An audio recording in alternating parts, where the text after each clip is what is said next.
Don't be afraid to borrow. Chord progressions.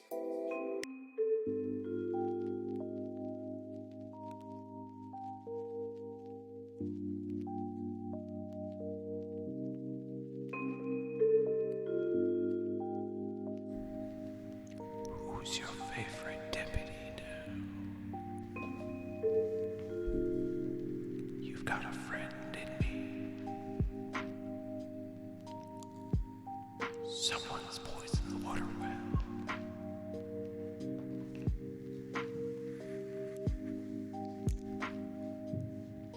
Reach for the sky.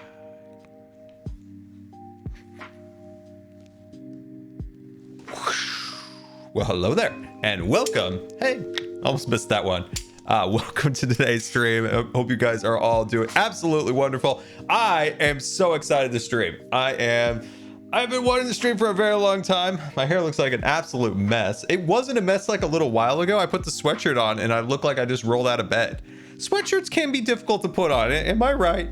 I've always struggled my whole life. The daunting task of putting on a sweatshirt has always been a stumbling block for me actually wearing a sweatshirt. It's like, I have an enormous head, and this may be that one time that I get the sweatshirt halfway over my head and I can't get it off, and I am just stuck like that for the rest of my life. These are the struggles. These are the struggles that I've had in my life. But welcome everybody. I hope you are doing wonderful. My hair is such a mess. Oh, it's even worse now. Oh my gosh, it's so much worse than it was. Oh well, I don't care. Anyway, guys, welcome to the stream. Oh, it's funny. Anyway, guys, I have an enormous head. I don't know if you guys know. But it is absolutely enormous, and it has been a bane of my existence. Very few hats fit me. My Mandalorian helmet back there doesn't fit me. That's right. It's the saddest moment of my life, just realizing that didn't fit. But yeah, welcome guys. I hope you are all doing absolutely wonderful. Hey Scar, love from India. Well, Katie, welcome to the stream. It's good to have you. I love it when people from all over the world say where they're from. But tell me, everybody, where are you all from? I love seeing it. Actually, I have something to tell you. Speaking of like the world demographics, I just want to point out that there is not a single X1000. Excited for a Scar stream today. GTWS Jelly Love Magnon Love GTWS Jelly Love. I don't. Thank you so much for the bits. Very much appreciated. All right. So I just want to point out there is not a single hot guy in Louisiana. Not one sweatshirt has been sold in Louisiana. The only state in the entire United States that has bought a hot guy sweatshirt. So I'm just saying, there's no hot guys in Louisiana. What can I say? My hair is really bothering me, by the way. It's just like a mess today. I don't know. It's uncontrollable. I guess that's just the way it's going to be. That is just the way it's going to be. Get a brush. You know, at that level, I don't care enough. I care enough to go like this.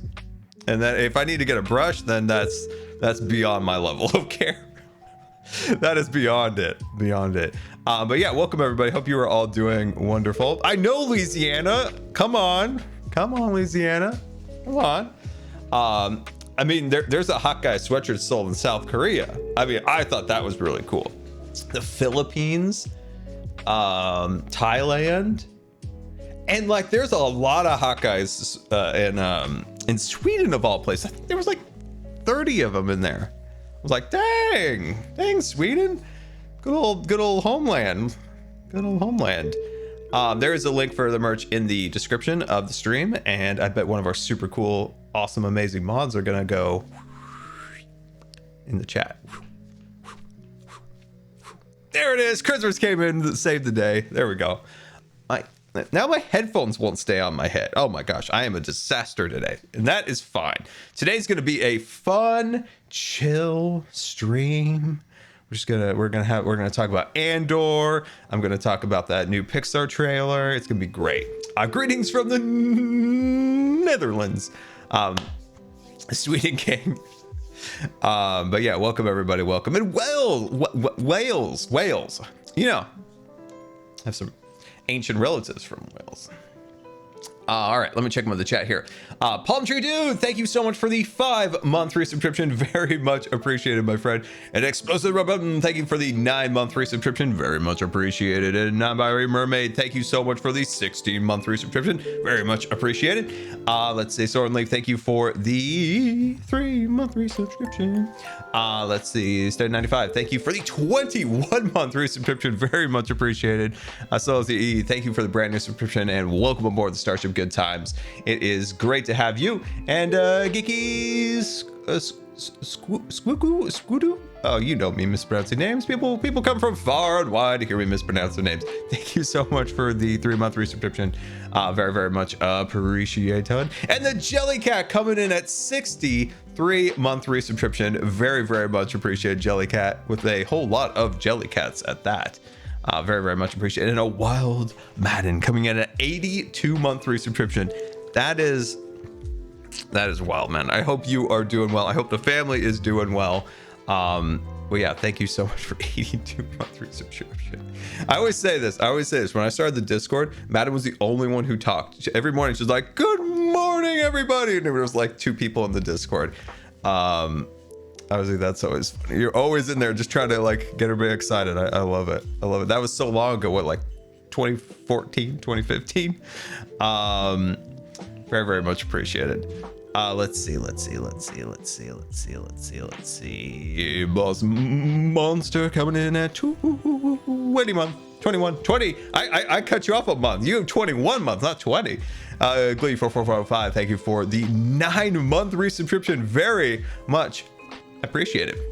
Very, very, very much. Very much. Let's see. Let me check on the chat here. How you guys doing? By the way, I missed some of it when you guys said where you were at. I missed some of it. I missed it. Can you do it one more time? Can you do it one more time? Very tired, Orange. Oh, I'm sorry. I feel you on that one. Not good enough with not enough tea. Can we get some tea in here? Can we get some tea? The Czech Republic. Ooh, I saw that. Australia. I like Australia, but I'm scared of Australia. Australia's very scary. There's many snakes there that scare me. There we go. There's a Sweden.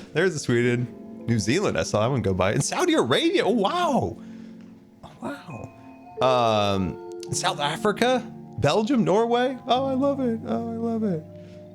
it. Brazil. Oh, my eyes are watering. Why are my eyes watering?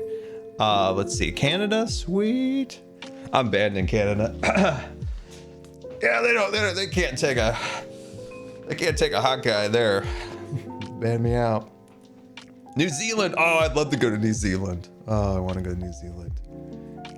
Yorkshire, like a Yorkshire pudding. I love it. Texas, nice. Sweden, Belgium, Finland. Wow, I just love it how everybody's from some far off place. It makes me want to travel. Scotland, Germany.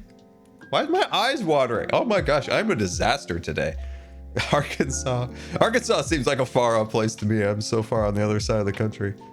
Russia, Germany, Georgia, Mexico. Nice. That's the first time I saw Mexico go by. Nice. Italy. Ooh, I would like to go to Italy. Ooh, that'd be fun. Let's see.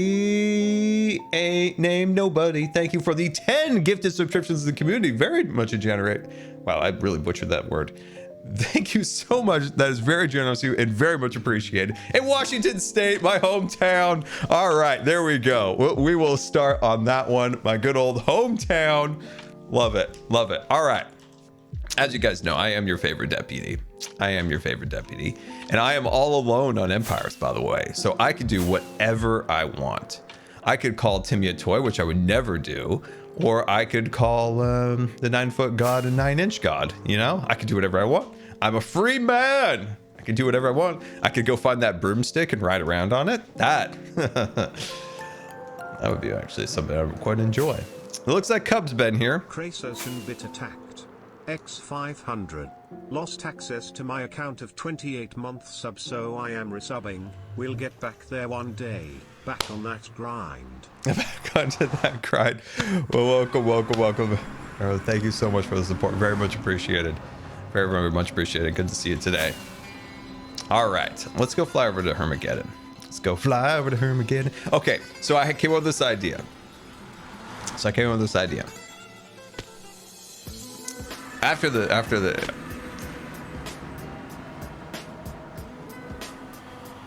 where was I there? For a moment, I was in some other dimension going through that portal. Wow, this place is a mess. This is Cub's doing. Cub got himself into some shenanigans. Now he's spreading things around. Anyway, Proudly attacked. X500 was trying to figure out how to get the TTS to work. Hello from Israel Scar. Oh, hello from Israel. Oh, I didn't see that one go by on the list. That's awesome. Hello there. Welcome to the stream. Good to have you. It's like, okay, this might sound weird, but it's like when I watch the chat, it's like collecting like Pokemon cards. I'm like, ooh, that's a country I haven't seen before. Ooh, that's a country that I haven't seen before. I have so many things I want to tell you guys. Now I'm just trying to figure out which ones to say. Let's see. I'm trying to think. There's so many things I was going to tell you. My brain is just went. What was I going to tell you? It was something. I was going to tell you something. It was going to be important. It was an important statement. But what was it? We may never know. Anyway, we've got stuff to fix. we got stuff to fix. So we got a problem here, and that's inside my farm.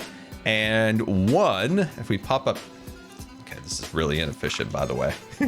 Is there one of the many things we're going to fix today that is broken? I have no scaffolding material, so we're going to scaffold with that. Anyway, we need to fill these things up. So we need to fill these up because this farm only works if there is no empty slots inside of these. And obviously, there is an empty slot. Now, there is a problem that I realized because in today's episode or stream that is, I was going to build all of the honey that is dripping out of this canister and falling down to the water stream. So all those honey bottles and all of the honeycomb fall out of this little hole right here, and they land down in that water stream that then goes into the storage system. Problem is that I have been dealing with some terrible connection issues on the server, and I haven't been able to be on the server until I fixed it yesterday. So from Thursday till late yesterday, I wasn't able to get on. So I was thinking, oh sweet, I'm gonna have so many honey blocks, it's gonna be amazing. And then I realized I never set up the filter system, so they just go in here and despawn. So we have actually 0 honey blocks to our name.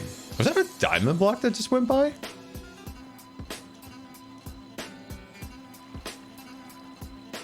I swear I saw just a random diamond block go by. It's gone now. It's gone now. Some random wool. Anyway, so yeah, no honey and no honeycomb because it is all despawned. So a couple days worth of potential farming has all been ruined because apparently Mojang's authentication servers have been down, but only down for people in the Pacific Northwest, which, so yeah, a little bit of a bummer there, but we're finally back up. I had to do some extreme lengths to actually get onto the server. So this is what I had to do. Okay, so first I had to set up, I had to figure out how to do this, right? I set my VPN to, I think it was like Seattle. It didn't work. And then I'm like, okay. And then I set it to Phoenix, and then that worked, but that also messed it up because it had to like travel then to Europe because the server's based in Europe. But then the best one I could find was setting the server to Los Angeles.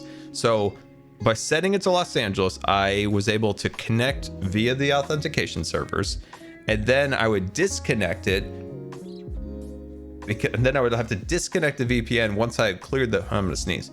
I'm gonna sneeze. Oh my gosh, this is bad. Woo woo. All right, I'm good.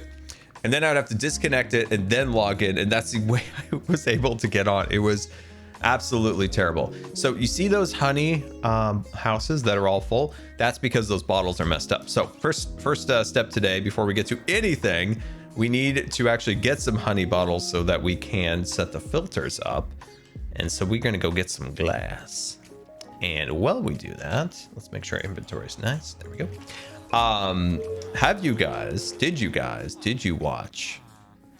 Did you watch Artemis? That's right. Artemis finally took off. You know, it's been a topic around here for years on end.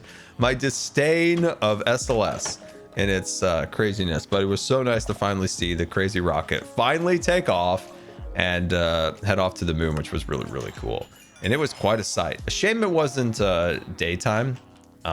Shame it wasn't day. I think that would have been really cool, but I'll take it. It was quite the show. It was quite the show. It's a big boy. It's a powerful rocket, especially that top view when it started shaking and it was like, ooh, this is pretty cool. This is pretty cool. So yeah, super excited to see that finally take off.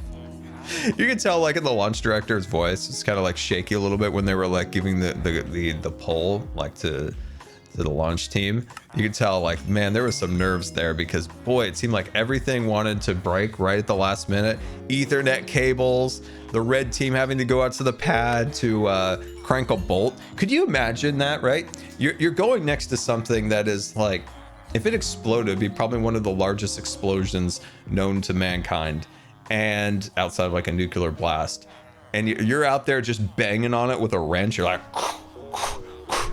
and for people who've been around rockets, they always say this. They always say, why is Jimmy staring at me? They always say this: when you're around a rocket, it feels as if it's alive. Like you can really feel like the breathing of the end of the rocket, right? Because it's fully fueled, so it's venting off gas. It must be quite the sight of seeing this thing creaking and groaning, right? Because it's expanding, and it must be just incredible to be around it, but also slightly terrifying. Because I know that was the big thing with the shuttle, right? Because the shuttle was pretty big, right? The big fuel tanks, the solid rocket boosters and stuff, and then the actual orbiter. And when they would get to the pad, the astronauts, they would always say this. They would always say, it's alive. Because before, right, the rocket, or not rocket, but the shuttle, you know, it's just kind of static. The engines, the fuel tank, the external boosters and all that stuff, everything's very static. But on game day, it's just groaning and creaking and breathing, and it's like, whoo, this thing's alive. This thing's alive. Anyway, it was very exciting to see it finally take off. I've given it a lot of grief, so I was very happy to see it take off finally. I still, even though I'm super excited about Artemis, I'm super excited about, I don't take back any of the problems that I have with SLS. But it was nice to see it take off. It was nice to see it take off. The launch tower apparently is broken. I mean, they spent $1 billion in 10 years building it. You'd think it probably wouldn't have broke, but it broke. FC, thank you so much for the 57-month resubscription. Very, very much appreciated. How are things? They're going, FC. They're going. I hope you are doing well. But yeah, it's exciting to see the rocket going.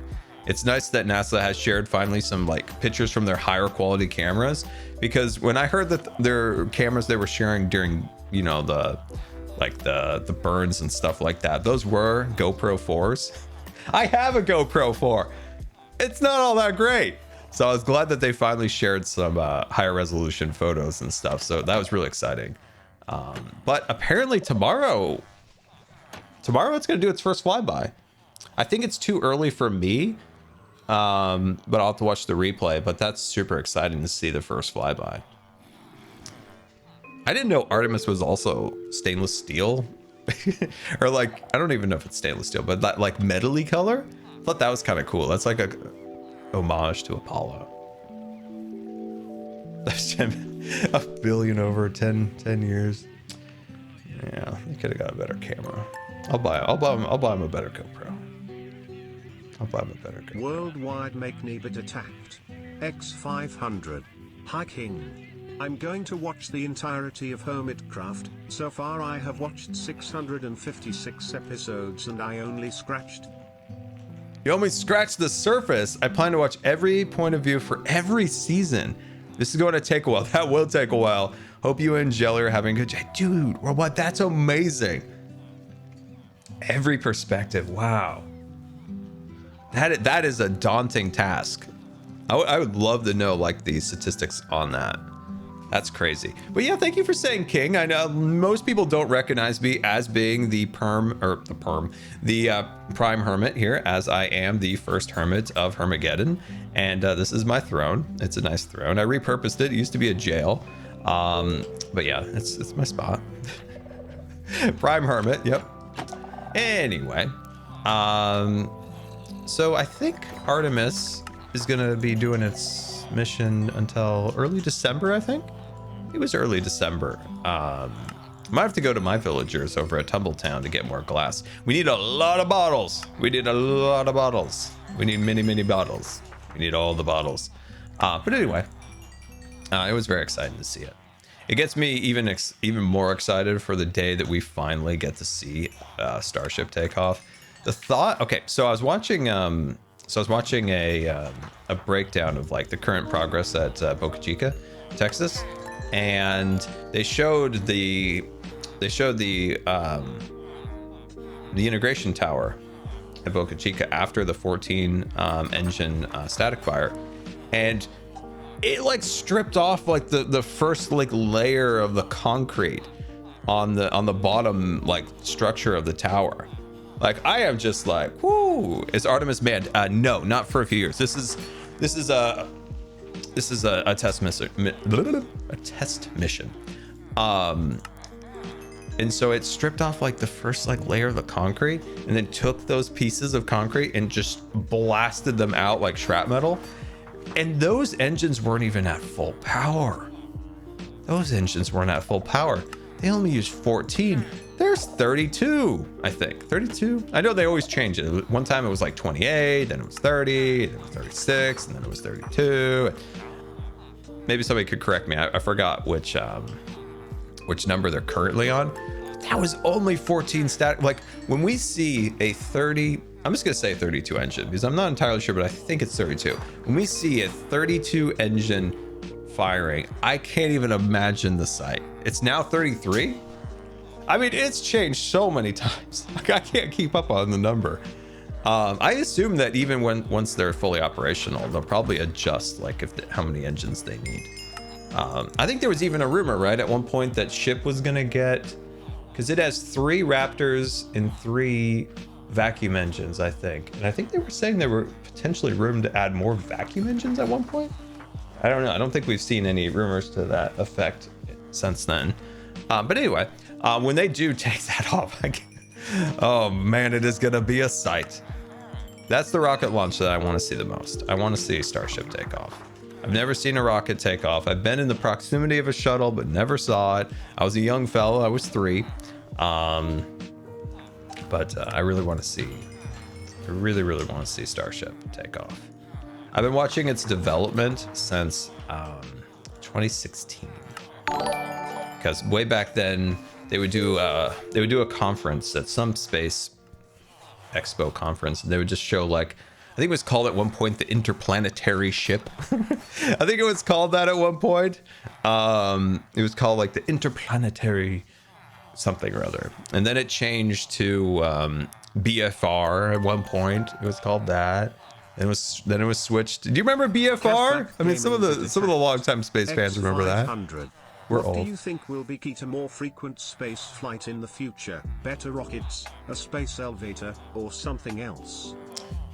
I know like people talk about the space elevator all the time. The space elevator is probably far out. It's probably not within our time or even the next generation. Do I see that becoming a reality at some point? I actually do. There is science behind it becoming a reality at some point, but maybe 100, 200 years in the future.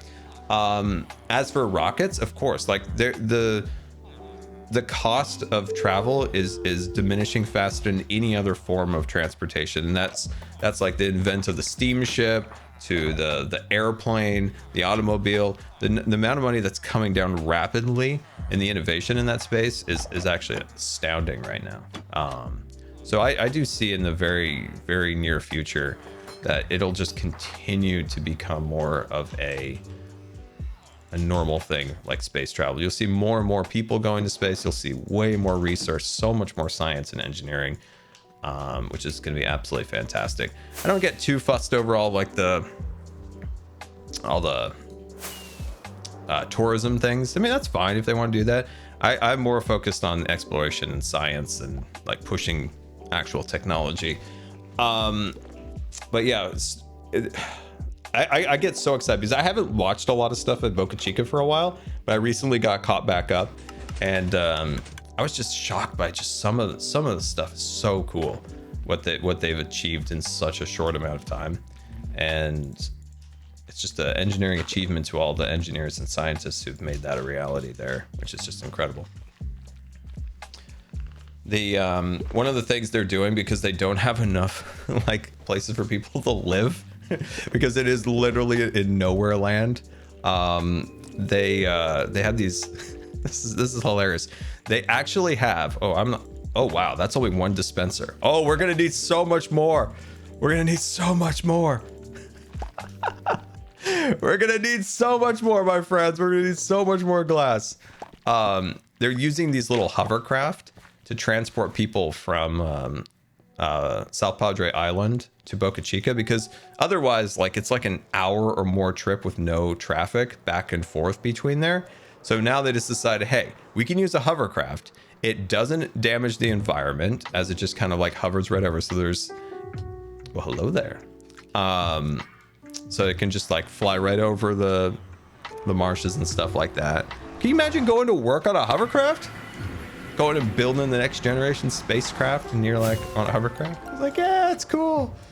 I love it. Embergrave bit attacked. X1000. Hi, Scar. I grew up watching Top Gun and I just watched the new one. It was great. Definitely worth a watch. Embergrave, that is a very, very, very, very, very generous bit attack. I very much appreciate that. I'm a dodging. I'm a weeging all those bits. All those bits are coming in. That's beyond generous. So I thank you so much for that. Very much appreciated. Grew up watching Top Gun and just watched the new one. Oh, that's awesome. I have not seen the new one yet. But yeah, I know I grew up too watching that with my brother.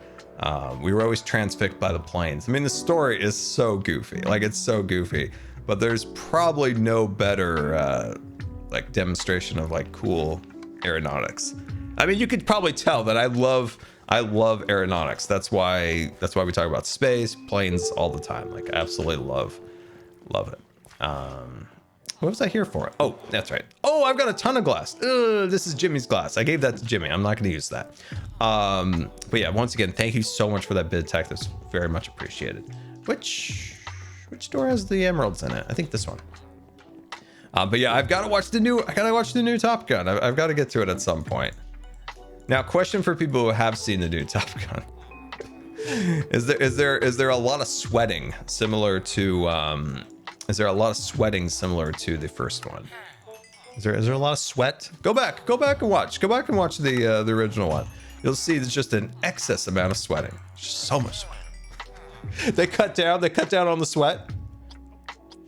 It was actually not sweat. It was a spray bottle. It was applied before each shot. Just a.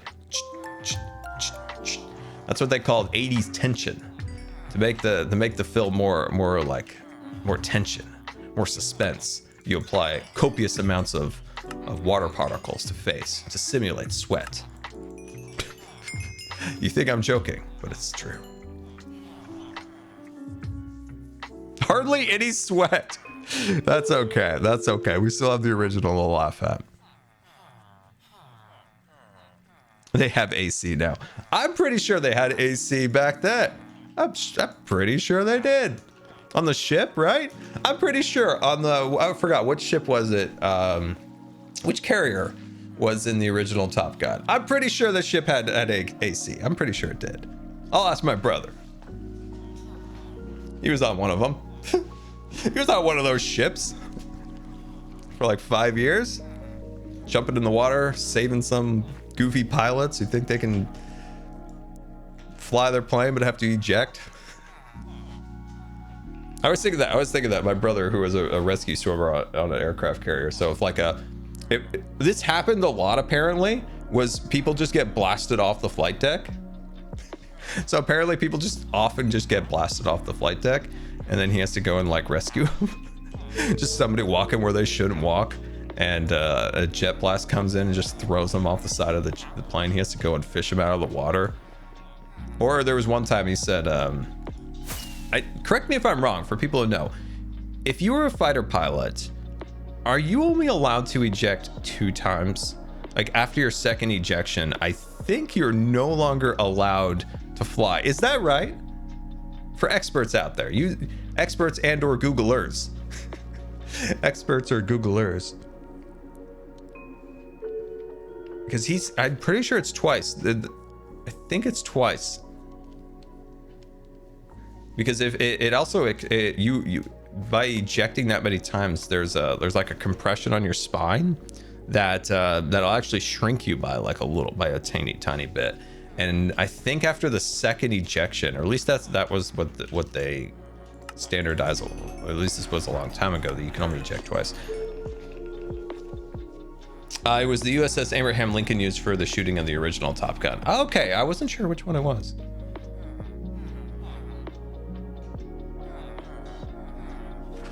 But yeah, I remember he said that, I think this is the story, right? It's been a few years. But this guy he rescued, who was a fighter pilot, he ejected twice. This was his second ejection, and he... X500. I went to space camp in Alabama a while back, and our first simulated mission was in their new Orion capsule mock-up. It was so cool to see.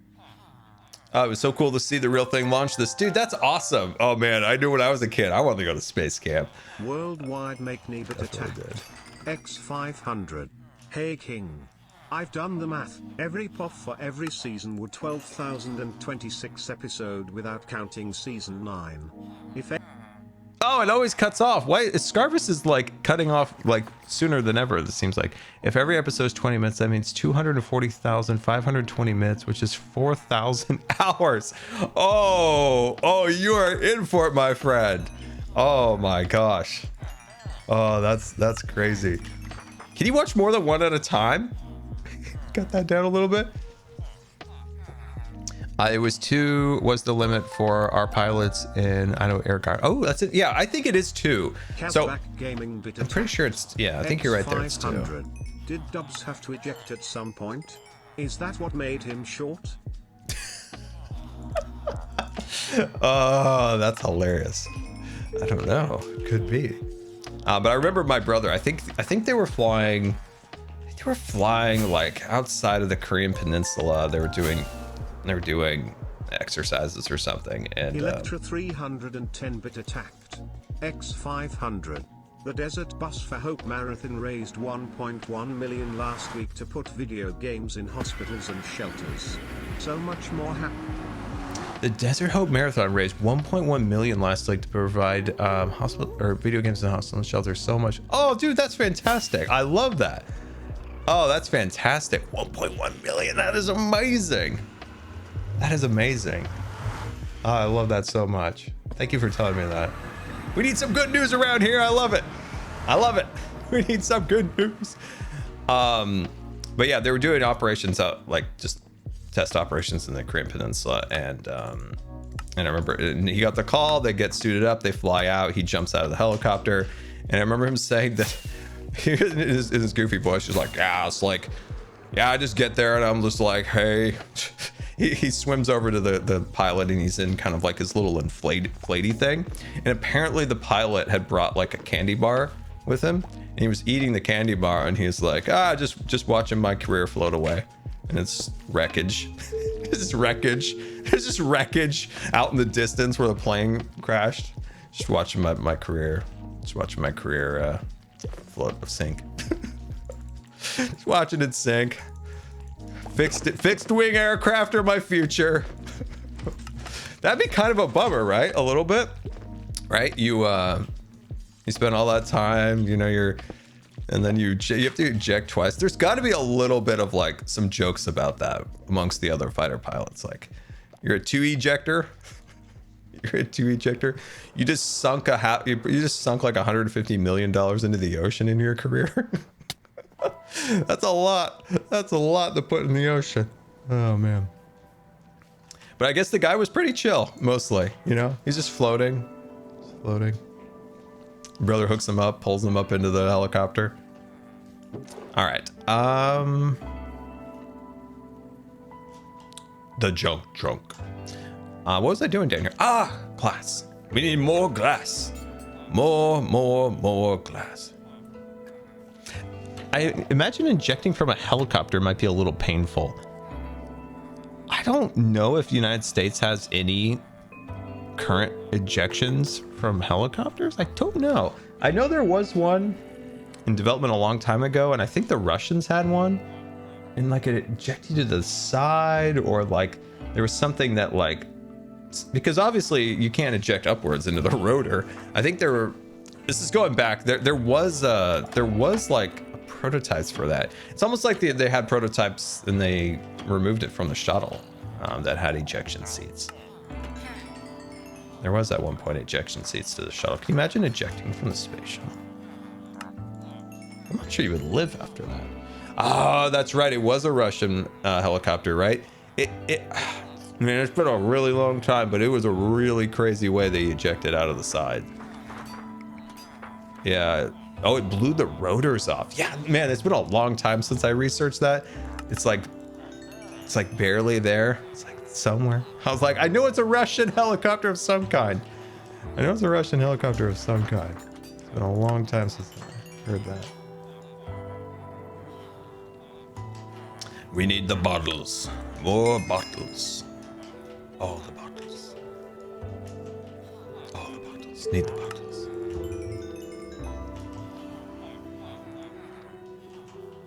Yeah, if you ever had a chance to go on an aircraft carrier, those are... we got to go on it once as a tour. It was quite the experience. Such a marvel of engineering, to be sure.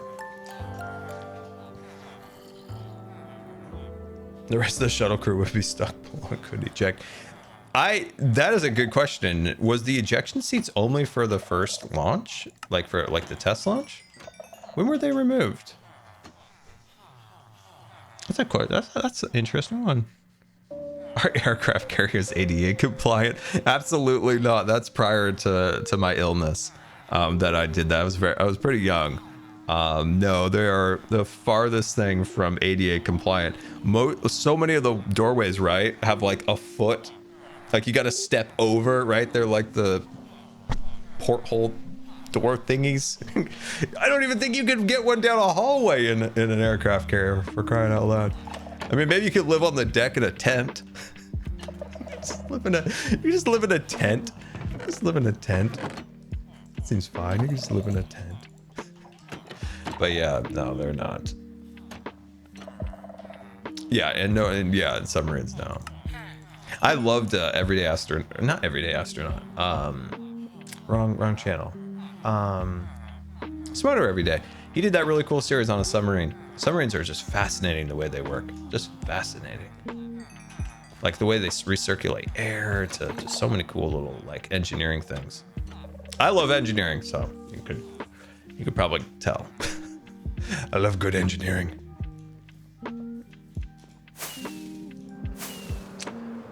All right, let's see. How many bottles do we have? Hey, we have no bottles because I didn't craft them. You know what? Never mind. That's a spoiler. Never mind.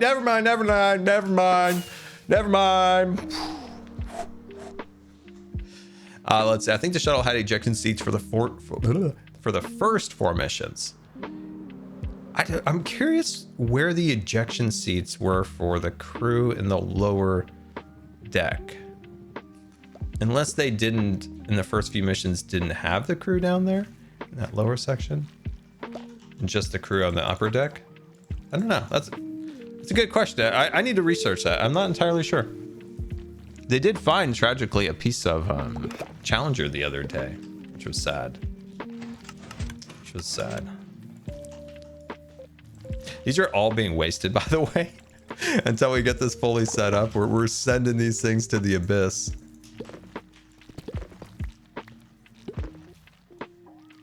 Let's see, just the pilot and co-pilots. All right, so just the pilots get to be saved on the shuttle, huh?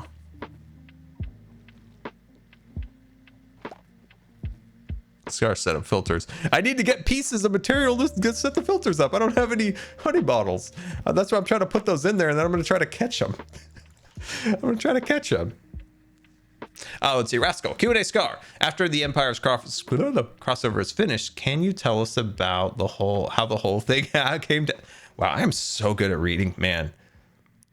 Man, I could be a teacher, right, Rascal? Sit in front of the class and just just butcher some sentences. After the Empire's crossover is finished, can you tell us about how the whole thing came to happen? I did it that time, and I'm very proud of myself. Yeah, definitely. Scar, you're my favorite teacher. It's like, hey class, let's learn about Raptor engines today. Scar, this is a geography class. I don't care. That'd be funny. Why are my eyes so watery today? It must be a weird allergy. You know, sometimes you think after spring, we're like, no more allergies. No, not true. Allergies. It's 365 days a year.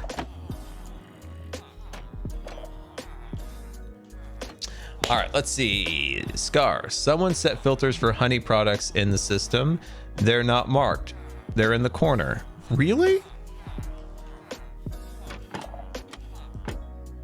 I mean, I've been doing this. Well, actually, it did need bottles. So technically, I'm not wasting time. Technically, I'm not wasting time. It did need bottles or it really wasn't going to work. All right, so you said it's in the corner, right? Ow, crash right in the head. Oh, you're right. Look at this. Oh, this is the work of Azuma. This is the work of the masked man, the purple masked man, a legend, a beautiful man. Azuma. These are 16. How did he set that filter up? I was gonna ask you guys when I started streaming how to set up a 16 block filter. Look at that. Can we get some love in the chat for Azuma? All right, let's see which one is it over here. I think we have an excess amount of. So you do 10.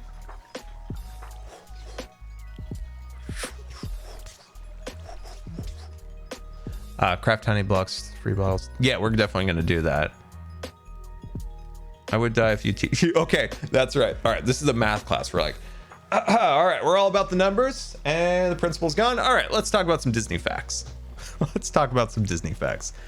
So I guess if you just do 10 in here, that creates that filter for a 16. All right then. All right then. All right then. All right. Let's see. We need a few more bottles, and then I know the system will at least work for a little while. It'll at least work for a little while. Disney, let's go. Did you guys see how bad Disney's financial quarter was? It was brutal. It was brutal. Brutal. And you know what? I'm not above a little mockery, and I'm not above telling people how I was right. How many bad decisions have they made recently that I have criticized on this stream and said, that is not going to work. That is going to hurt your customer base. And that customer base is starting to revolt. And it is starting to become evident inside of their financial reports, which is the only thing they'll ever take notice of. Maybe it's not a good idea to take away products and features from your park guests, like FastPass, which was free, Magical Express, which was free, taken completely away. The countless things that have been paywalled. It have been paywalled by the park, to the point where every time I hear somebody go to the parks now and they relay like, hey, Scar, I went to the parks. I got nickel and diamond and it was super crowded. And it's like, that's not how you want people to enjoy your theme parks. You want people to go to your parks and enjoy the time that they're there and tell the people, their friends and family, like how great of a time they had. That is how Disney has had like free marketing for decades on decades. Now their marketing is anti-marketing. They're literally telling people not to go to the parks anymore. And the best thing you can do, if you're tired of Disney nickel and diming you and taking away features like FastPass, Magical Express for people at Disney World, and making park reservations, is you just don't go. Just don't go. The only way you can teach these people is vote with your wallet and not actually give them money. And it's just, most aggravating thing, and it's finally showing up in their financial reports that, you know, they can't rely on the theme parks to fund Disney Plus and their movies. They can't keep that going.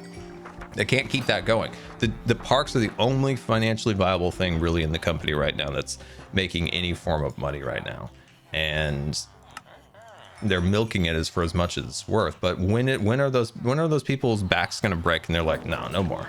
And you can tell it's already happening. It's just a shame. It's just a shame that the current regime is so awful. Bobby Paycheck is this is just funny. A lot of movie people that I know were like, yeah, I didn't see anything wrong with him. And it's like, the parks people have been shouting from the rooftops that that would make an awful CEO. That Bobby Paycheck was going to make an awful CEO. The parks people have been warning the animation and the movie people that this is going to be a bad decision. Nobody listened to us. Nobody ever listens to the parks people. We're a very small group of people that were parks fans first. We've been warning people. We've been warning them. We've been shouting from the treetops. Bobby Paycheck. It's just a nickname for Bob Chaykin.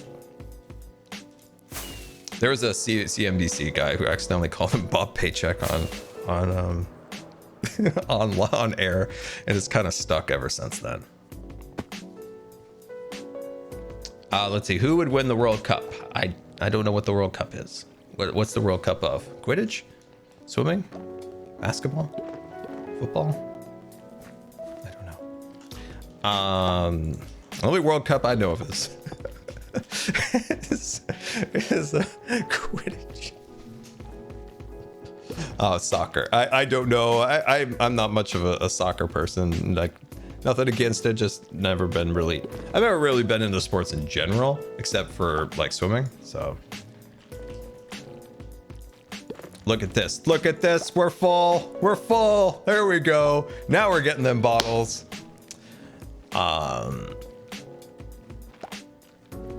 Let's see. Me neither. I am cheering for Mexico. Okay, I'll cheer for Mexico then. I'll cheer for Mexico.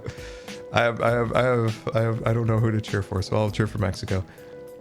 Let's see. What do you think about the Owl House, Scar? I don't know what the Owl House is. I'm getting the vibe that it's a TV show or movie, not an actual house for owls. I'm very confused. It's a cartoon. Ooh, I did not know that. I'll have to look it up. I'll cheer for Argentina too.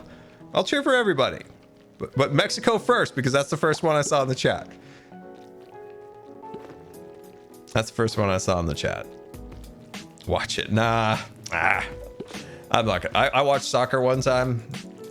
To be honest, I think I fell asleep. I remember a guy, he was shouting "Gola, gola, gola," and I thought that was kind of fun. But other than that, it was actually at Disneyland.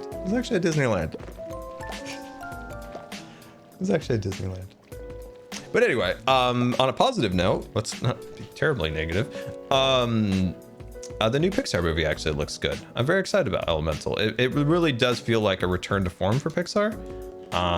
One, by them giving more of like an atmospheric teaser trailer like they used to do in the past. So that was kind of cool. And the animation looks fantastic. The concept's very interesting because I remember when they first said Elemental, I can't remember what I was comparing it to. It seemed, I don't know. I was compared to something, but it looks good. I'm quite excited about it. It gives us a tiny bit of a Zootopia vibe to it. But yeah, I am very excited about it. Not that there's anything wrong with Pixar's most recent movies, but they're just kind of like, they're okay. They're good movies. Pixar used to make masterpieces, and they haven't really made a masterpiece in a while. The last movie that I was absolutely in love with was Soul. The other movies have been fine, but they're not WALL-E or Up or Toy Story or Monsters or anything like that. But this one, I have a good feeling about this one. I'm very excited about this one. Very excited about this one. I think it's gonna be good. There we go. Sweet. All right, that should be enough. I liked Luca until I fell asleep, and I never went back. I should go back. It's not that I didn't like it. I just fell asleep. I just fell asleep. I just fell asleep. It was a weird time. A lot of times, this is something I always say to people.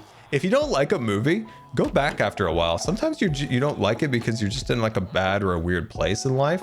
That's happened so many times where I've watched something or done something and I just like was just not in the mood to absorb said thing. So I might go back and watch Luca. But yeah, from what I remember, it was a nice movie. But once again, it's kind of like that could have come from any studio. Pixar used to make masterpieces. Let's see. What does the Discover hoodie say? It says... My brain just shut down. And it says... Hold on. Let me read it out. My brain's tired. Hold on. I got this. I got you. The chaotic sock bit attacked. X500. The Owl House is a show on Dinsey Plus about a human called Luz going to the demon realm and learning about magic with witches and demons. Terry's a lot more to it than that. Wow, that sounds interesting. I'll check that out. Let's see. Discover hoodie. The happiest place in all of Hermitcraft. This is your land to discover, or something like that. I can't remember. I'm trying to look it up, but I've got so many goofy things on my mind that I'm just blank. Cashback gaming bit attacked. X500. Speaking of Toy Story, I feel like you should set yourself a quest to get Jimmy to say you've got a friend in me before the hermits leave. Oh, that's good. Didn't Green say he wants to go home in his video? I heard that. Is that true? I haven't seen his video, but did he say that he wants to go home? Did he say he wants to go home? Are these working? Yeah, they're working. Yeah, did he say he said it? Okay. I saw that in the chat and I was like, is that true? Is that true? Is that true?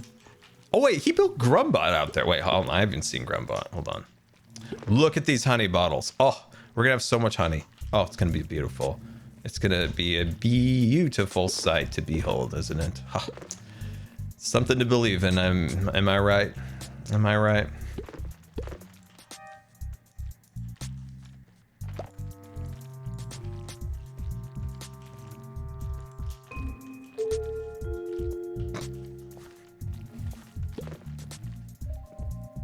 I like trolling you guys. All right. Let's see. Have you heard of the Deep Rock Galactic? No, I don't know what that is. Bee puns. Yeah, the bee puns. The bee puns. They're always here. They're always ready to strike. All right. If I turn my head, I'm going to see Grumbot, right? I think so. Nope. No Grumbot. There he is. Look at him. Look at him. Look at Grumbot. Not Grimebot. You're not grimy. You're actually really clean and delicious. Actually, you're not delicious. I wouldn't eat you. I definitely wouldn't eat you, Grumbot. Would never eat you. Look at him sleeping. Oh, he's so cute. He's a cute guy. Okay then. All right. So yeah. Good old Grumbot. Anyway, how many bottles can we craft? Because I'm ready to craft some bottles. Not that many. Fall for fiction bit attacked. X500. Hey Scar. Love your content. I was wondering what happened to the OG Hermitcraft server. I love the crossover, but was wondering why no one is in the server. Because we're trapped. The gateway is blocked. It's dead. It's turned off. See it? Remember when this thing was purple? If this was only purple, we could go back home and I could work on my Scarland world. But don't worry, we're going. Green said we're going back, so we're going back. Green said we're going back, so I guess our efforts now are geared towards that. But never fear, we're gonna be back on the old OG. We've got a lot of work to do, I'll tell you that right now. Oh, we're not getting glass bottles out because we got Houston, we got a problem. I got to reset this. That's why that's not working. I see the problem and I shall fix it. So I just have to do this and it'll fix it. It's a little finicky, but it works. It works. Here, you heard that? That's the sound of progress. That's the sound of progress. Love it. Love it. Love it. So I'm gonna put that in there. There. I'm just getting smaller as I go down. There we go. Sweet. Okay. So that's now gonna work. How many of these do we have? 16? Oh man, that's not very many, but it'll work. So my goal here, if we fly down to this platform, is I just want to add as many as we can here. Slime blocks going down here. Why is the music talking in my ear? That's creepy. So I just want to make it look like it's like pieces like sliming down. Let's see. Q&A score from the Rascal. What's been your favorite thing about the crate mod so far? The fact that I can't get on the server until late yesterday. That was just my absolute favorite part. Have all these ideas that I want to do in the crate mod. I finally finished my, I had to get the farm built. Grian tasked me with building the farm, so I had to get that done. And then I'm super excited on Friday. I'm like, crate mods, Friday and Saturday. It's going to be amazing. And then the authentication service wouldn't allow me on. But my favorite aspect of the server for realsies is the fact that I can make things move. Like for a long time, like especially original Scarland viewers. Oh wow, this is not going to go far. We don't have a lot of honey. We don't have a lot, but we can always add more as we go along. We're also going to go upgrade some farms. Is Joe on? Maybe Joe's going to hang out in this area. Maybe I saw him down there. Maybe we'll farm some more. But yeah, I am super excited to make more things move. So my next episode, spoilers, who cares? I am going to make a hangar or a barn, if you will, for the moving house. So I'm super excited about that.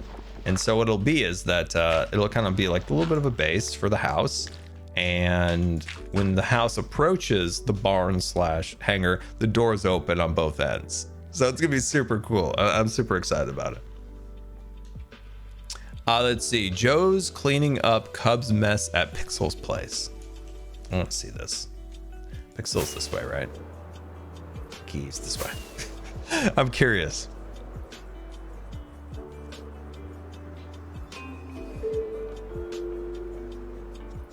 Joe's a traitor and he should be Hawkeyed? Joe should be Hawkeyed as a traitor?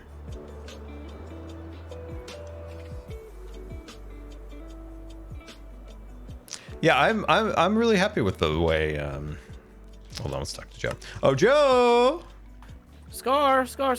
My chat says you're a traitor, Joe. Why is this? What are these words being spoken? Whoa. People are telling you I'm a traitor. They have spoken the word that you are a traitor to the Hermit Tower. And as you know, I am the god and emperor of the Hermit Tower, as I was the prime hermit. But you pardoned me, so I can't be Oh, that's true. Never mind. Yeah, you're good, Joe. You've been pardoned. I forgot about it. Goodbye, Joe. I forgot about that. I pardoned the man. I pardoned him as the prime hermit. I did pardon him. I forgot. Memory not so great these days. Okay. It looks pathetic. It looks pathetic, but you guys can kind of get the vision that I at least had in my head for this thing, and that there was honey dripping out of the bottom. It's just we don't have a lot of honey plucks to go around right now, so we're making the best. Shoot him anyway. Maybe. Let's see. Q&A Scar. What Disney Pixar show would you recommend for a fellow magic lover?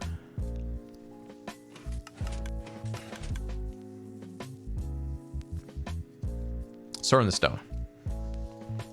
Sword in the Stone is an underappreciated movie. It is a very good movie. I really like Sword in the Stone.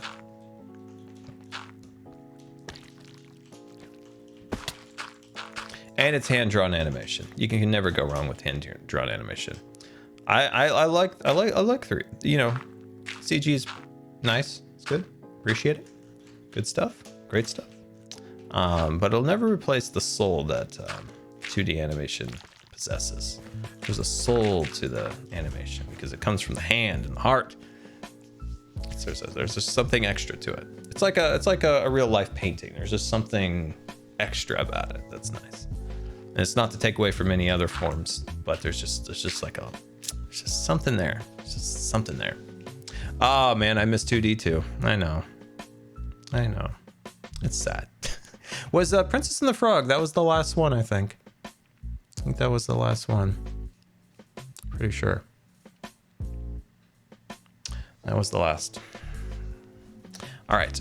So this doesn't look great, but believe me, it'll look better when we have more honey. When we've got more honey, we're gonna get farther. We're gonna get farther with this. We maybe need a little bit more at the top, I think. Maybe that would make it look a little bit better. The Aristocrats, man, it's been a while since I've seen that. I can barely remember the Aristocrats, but I know my parents have a cell from Aristocats. Well, actually, they have quite a few like cells, but I know they have one from the Aristocrats. Used to be in the hallway as I was like coming out of my room, and I used to see them all the time. The cats, they were on this little couch. They're on this little couch.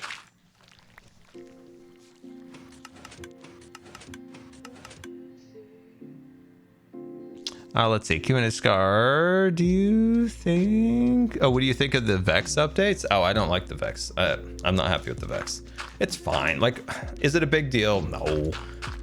But to me, they kind of ruined the quirky kind of weird nature of it. Like, sometimes things that are ugly are amazing. Like, I heard a lot of people say, like, the Vex skin was ugly, or... It was awkward, or this or that. It's like, that's what gives it character, and that's what makes it unique. That's the whole reason like the Convex even existed, was that the skin was so hilariously goofy that it allowed for like such fun like creativity. But now it's just kind of like just a standard Minecraft mob. It lost all of its like quirkiness and charm, but whatever. I don't make the decisions. I don't make them. Sometimes ugly things are better. I mean, you're not wrong. I mean, sometimes things like that have way more character than something just cleaned up and polished and perfect. You know? So I like the old texture. I might use a texture pack to reclaim the glory of the Vex. At least like give it a face. I guess they wanted to tie it into the ally or whatever, but... Gutches spit attacked. X500.HiScar, love the bee farm. Can you share your creative process for coming up with base ideas? I'm trying to think of a new base and I'm stuck. Hello. Oh, this is on Scar's bingo card of streams. All right, this is how we do it. We want free content. This is how we do it. It's easy. It's easy. You come up with a base idea, right? Okay, so I need to build a base for HERMITCRAFT. What do I want to do? What can I do? What can I do that generates lots of ideas for free? I know what I'll do. I will make a Wild West outpost themed to the Old West, season 4. Boom. Okay, well, what does that mean? What's a Wild West frontier outpost type thing gonna be? I know. It's gonna have wagons. It's gonna have really cool old Western kind of frontier terrain. So we're gonna build arches like some kind of national park. Beautiful. It's gonna have trains. Boom, trains. Nailed it. It could have a special tree because the trees in the mesa are ugly, but we could use birch. Boom. Now we got these trees. Now that we have a bunch of trees, we're gonna make a logging camp. And so if you just get that base structure idea of like old Western outpost or something, you just start generating those ideas on top of it. Okay, next, let's say I want to do something pirate related. Bam, island. Bam, need a volcano. Maybe an old ancient temple full of gold that the pirates are hiding their treasure in. You need a fort. So you build a fort, you build a pirate ship, you build a town for trading, for pirate trading. It's just like you just get like a base idea like that, and then you just run with it. Then you just absolutely run with it, and it's to me anyway, that's how I'm able to what I at least call like free ideas. It's like you get the base idea and then you just kind of get all these other ideas on top of it. I'm trying to think of like another good example of this, but it is eluding me. But I hope that kind of gives off an idea a little bit, or maybe even season 9. Like, oh, I want to build something elf related. I want to have like elf ears. Okay, boom, I got a tree. Bam, treehouse, beautiful. What else can an elf do? Elves love cookies. Boom, we got a cookie shop. People made fun of my costume and said it looked like a matador. And I thought they said mattress store, and then bam, now I have a mattress store. I'm selling mattresses, a mattress salesman. So it's just you just want to get that very, very base level idea and have that be something that generates content. So if you were to say like, I want to build a village next to a mountain. Okay, build a village by a mountain. Why is the village there in the first place? The village is there because there are mines, there's a mountain. So the village is now based around mines. And so that mines then can reflect how the buildings look. They're probably made out of stone, things along those lines. Or if you're gonna find a beautiful forest and you want to like terraform some big trees, that village, maybe that village is how they came to be, is maybe they're loggers. So you start making a lumber mill so they could build their houses and then sell their lumber on a road that leads to the town long out in the distance or something like that. Does that make sense? Does that kind of like give you an idea on how I generate ideas? Or if you want to build like a little town along a river or an ocean, well, bam, there you go. Now you've got an inspiration for maybe they sell fish. You know, it's just an easy way to come up with ideas. Scar TikTok. I've developed that over time, and it has helped me tremendously. It has helped me tremendously. By the way, Haka.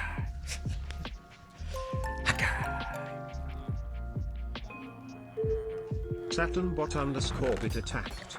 X500.scar, can we get a cat dog for a Sunday tune? 0.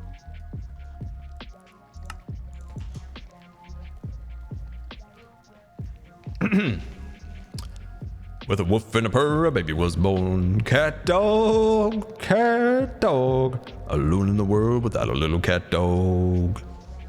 There you go. Sunday morning cartoon for you there. Do they still play Cat Dog, by the way? Do they still play Cat Dog? I always like Cat Dog. Such a goofy show, but I always enjoyed it.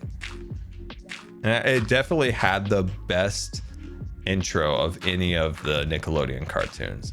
The wolf and a bird, baby was born. Cat dog, alone in the world without a little cat dog. What about Angry Beavers and Rocket Power? Oh, those are all good. Oh, I love those. I love those. Hey Arnold too. Rocket Power, Angry. My dad loved Angry Beavers. I think he just thought they were hilarious because they were so funny looking. Like they were so angry.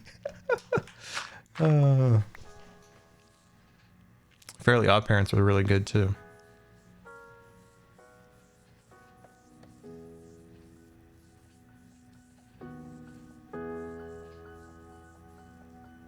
Let's. Have you seen any cartoons lately? If so, which ones? No, I haven't. No, I have not.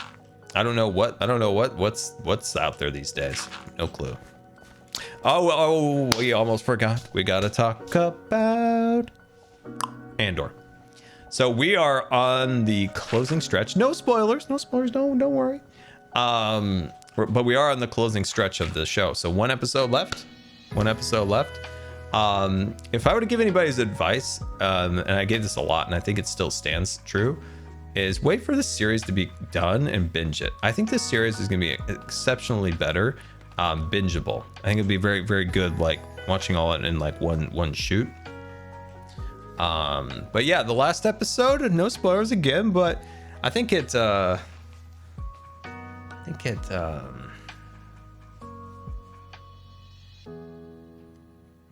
trying not to spoil something, but there was a really cool scene.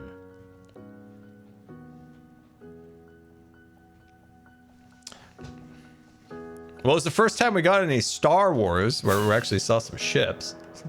Not that the show's bad or anything, but it was nice to see some ships, some aliens.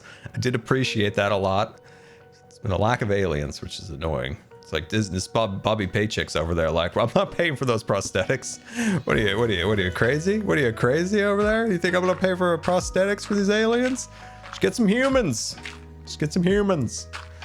Humans. It's humans. Anyway, there was a really cool scene with a new, like with a, I don't want to spoil anything. It's the problem.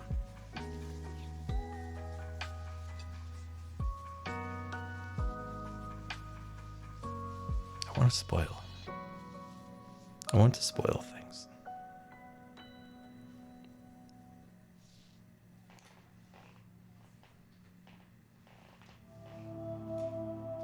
It's that time of year. It's that time of year where the spots appear. The spots appear. Dang it, Bobby Paycheck. I want to spoil things. Give the character a fake name. Okay. All right. The thrift store owner. There we go. The thrift store owner. Who would have thought the thrift store owner could be such a great pilot? And he's got like ninja swords that come out of the side of the plane. He's like, whoop, whoop, whoop. That was pretty cool. I like that part. That was fun. I like that. And the Imperial Star Destroyer that does appear, which is kind of a unique one. I think it only appeared maybe one other time, vaguely, in Han Solo's movie, Solo, whatever. But it's named after the designer of it, who recently passed. So that was a nice homage. But yeah, the thrift store owner. Oh, how am I doing this without terrible spoilers? Thrift store owner. What are our thoughts on this guy? You know, mysterious fella. He has a club. That's right. He's got a club at his waist belt. I can think of other things that keep things attached to their waist belts that hang down, that often are taken out in times of peril and danger. That can also provide a guiding light if you need a flashlight.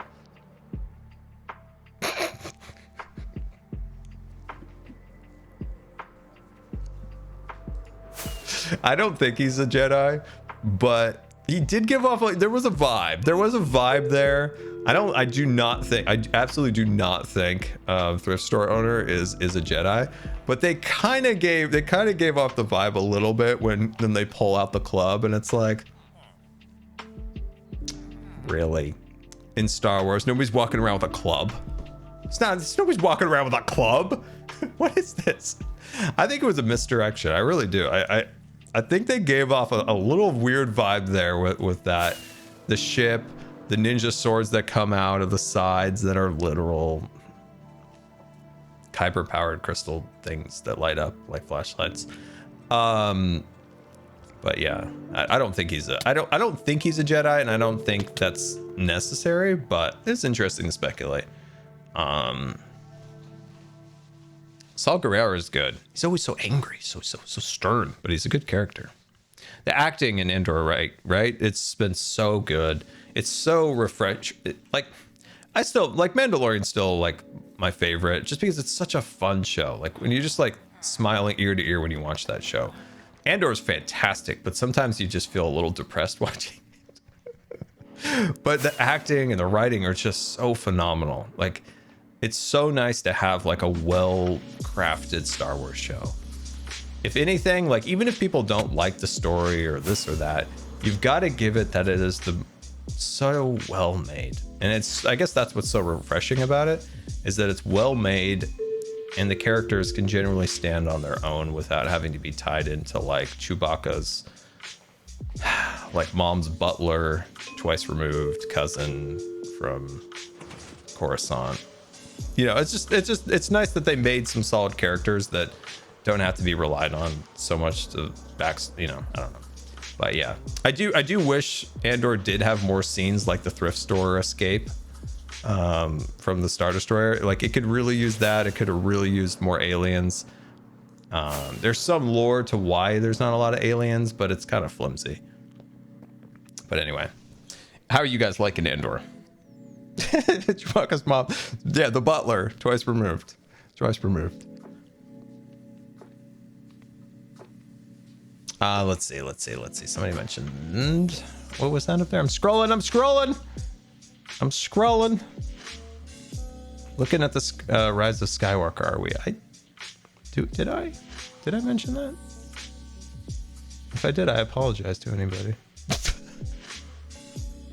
If I did, I apologize. I don't know if I did or not. But yeah. It's missing the butler. So we do need Chewbacca's twice removed butler. You know what's another thing? Ferrix, the planet. Not so much a spoiler, because it's just the planet's name. That's a really cool planet. And I was super happy that they really created a new, unique planet that's not in the desert, that's not a bunch of white domes. Off-white domes, I'm sorry. Off-white, generally bone-colored, if you will. But it's just so nice that they made like a really cool new planet that has like an interesting backstory to itself. It's not just far-off planet with port. It's got like a whole backstory to it, which is really, really cool. So I love that. Plus, like the first 3 episodes really show some interesting stuff, like the ship that the thrift store owner goes and flies on. Like that ship is practical, by the way. That ship is practical. That's not the volume. That's a practical thing. That's a real thing. That's a thing that somebody actually sits in that actually looks like something and not just like a green screen. So I thought that was I need to make a shulker box for rockets. I got so many rockets, but I keep losing them, and it's a mess. Anyway, so yeah, I really like the way they designed that planet. I thought that was really cool. So much skulk. That is very true. Do I like Ahsoka? Ahsoka's in my top 5, sometimes top 3.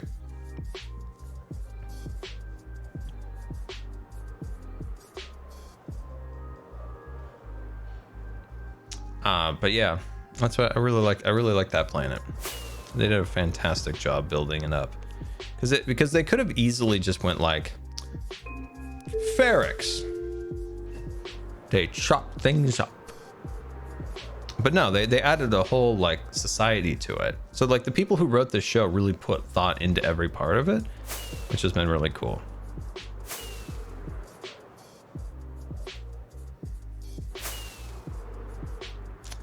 Let's see, Scar, have you seen Rise of Timid? I don't know what that is. No.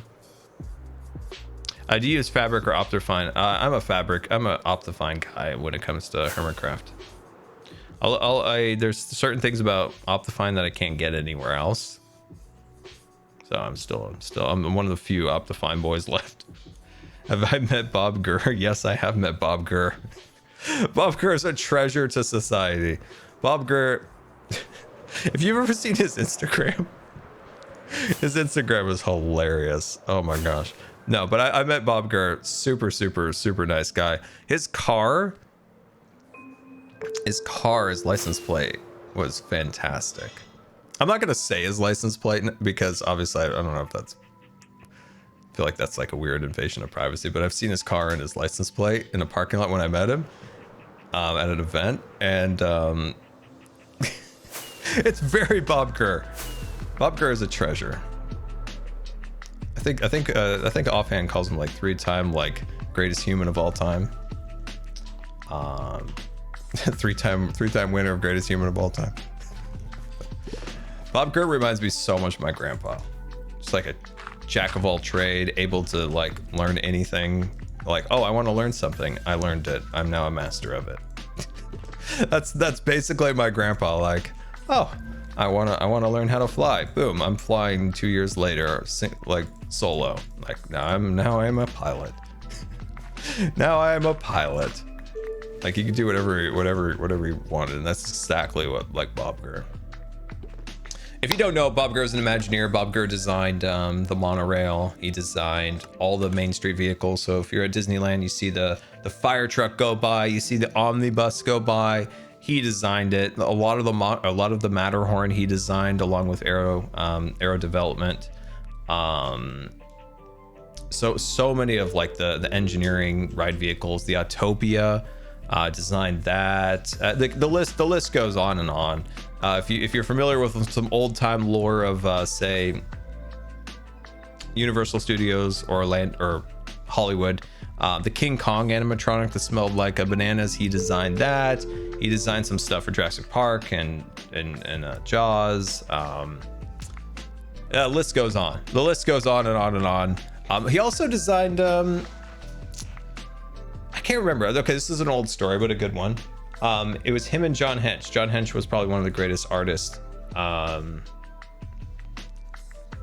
of the greatest Disney artists of all time. One of the greatest artists of that generation in general, artists.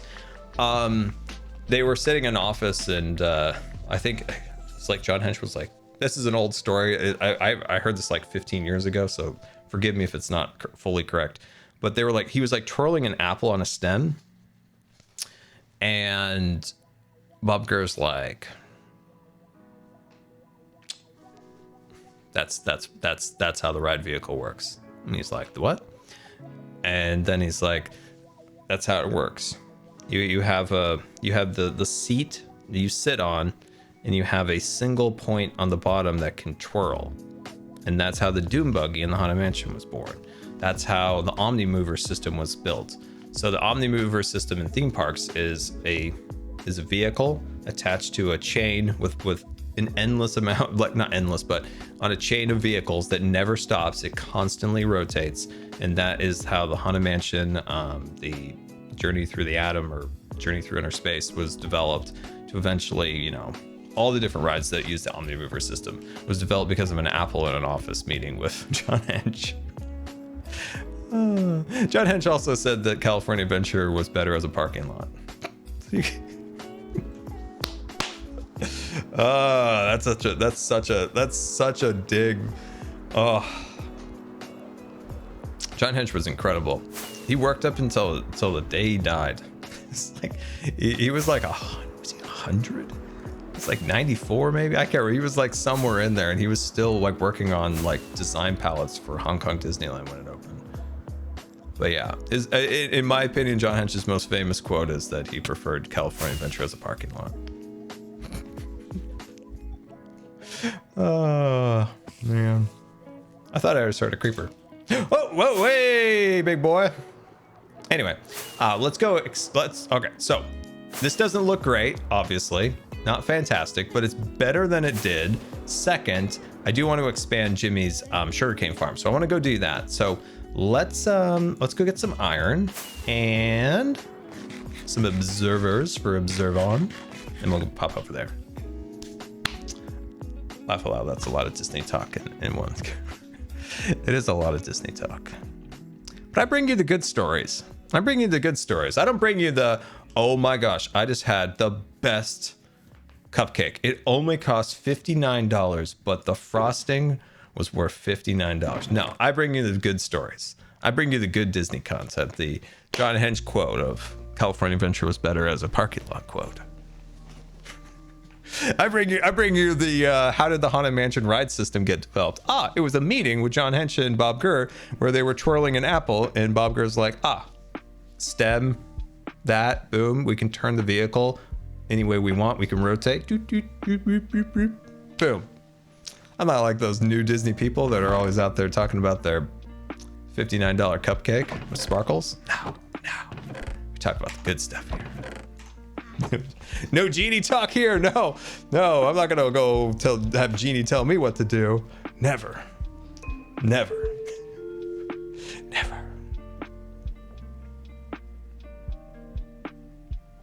$59, dude. I wouldn't even put it past him having a $59 cupcake.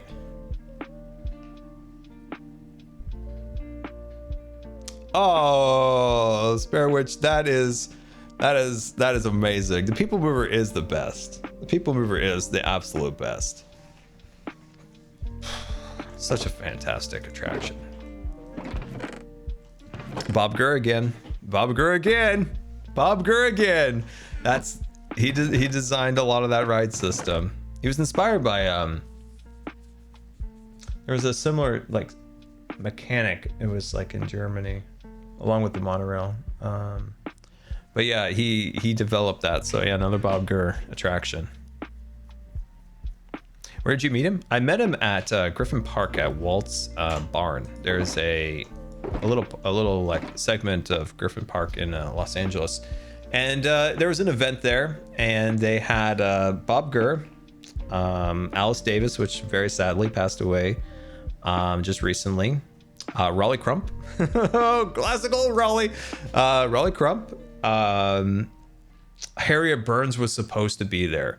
If you don't know who Harriet Burns is, Harriet Burns ran the model shop at Disney and just made some of the most incredible models. So yeah, she ran the model shop, and you can see her in one of the Wonderful Worlds of Disney segments on Pirates of the Caribbean. She shows Walt the models that she was working on. So Harriet Burns was supposed to be there. Sadly, she passed away it was like a week after that. So she went through she had some surgery complications. So it was really sad. I wanted to meet her because she's a very unique person. But Blaine Gibson was there. And George McGinnis. I think George McGinnis was there. He was a ride vehicle designer. I know there was somebody else. Somebody who wasn't supposed to be there showed up for the fun of it. Oh, Bob Gurr. That's right. Bob Gurr wasn't on the schedule, but the man showed up anyway. Amazing dude. Yeah, I think that's it. Also the author. What's his name? Something with a K. One of my favorite books. It's all torn up, but I have it signed. I forgot, but there was an author there. Yeah, there's less of the older Imagineers. It was really cool. It was really cool. Yeah, definitely a highlight to see that. It was in 2008, so that's when it was 2008. So that's when Midway Mania was opening. So in that trip, we went to Los Angeles, went to that, and then we went to Disneyland when Midway Mania was opening at California Adventure. I didn't speak with him, but I saw Kevin Rafferty. I did. That was the first time I met John Lasseter. Met him a few times afterwards at different things. Once at Pixar. Who else do we see there? Kevin Rafferty for sure. I forgot. There was another Imagineer. I forgot her name. I saw her too. Anyway, let me grab some material. There we go. And some observers and some pistons. Beautiful. I actually think that's all we need, really. Let's grab an extra stack just for safety. Anyway, let me check with the chat. Ain't nobody here. Thank you so much for the 10 gifted subscriptions. Very much appreciated. And Scott, 1990534. Thank you so much for the 5 gifted subscriptions. Very much appreciated.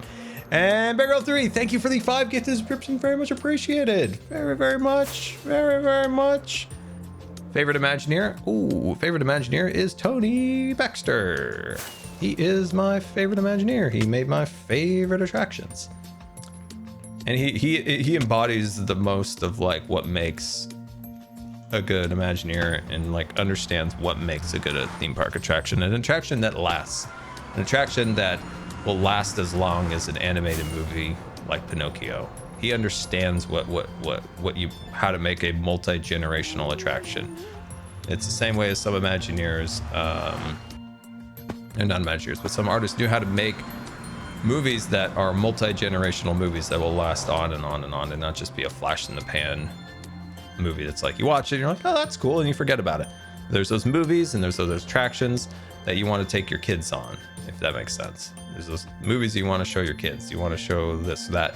That is a very special creative, and Tony Baxter is that for theme parks. All right, so we're here for expansions. This thing is not producing as much as I want it to, so I want to expand it.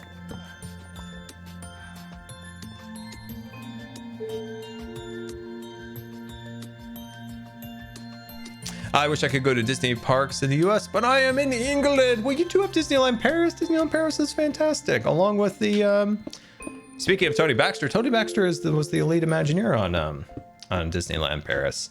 He was the lead Imagineer on there.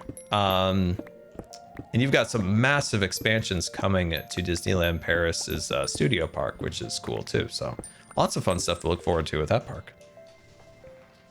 Oh, you're going to Tokyo Disney? Honey bongers, you're going to Tokyo Disneyland in 2 weeks. Oh, dude, have a wonderful time. That is a absolute dream of mine to go to Tokyo Disney someday. Someday. I'd love to go there.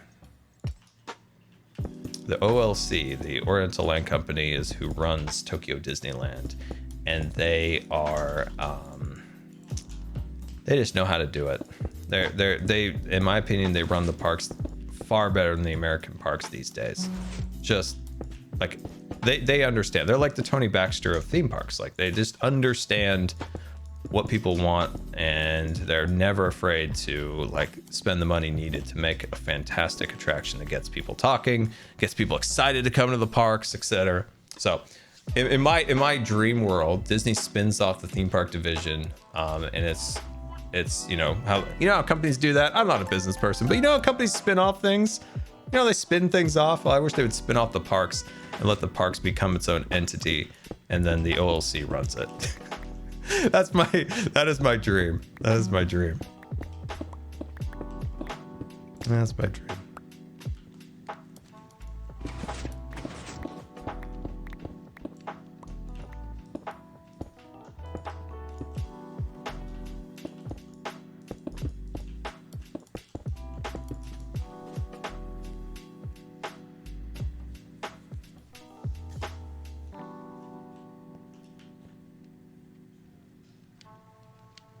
That's an interesting question. I was just reading through the chat here.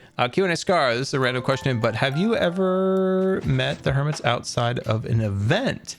No, I have not met the Hermits outside of an event. I've only sadly been able to hang out with the Hermits in 2 occasions, and that is 2016 Los Angeles Minecon, and what was the other one? Nashville.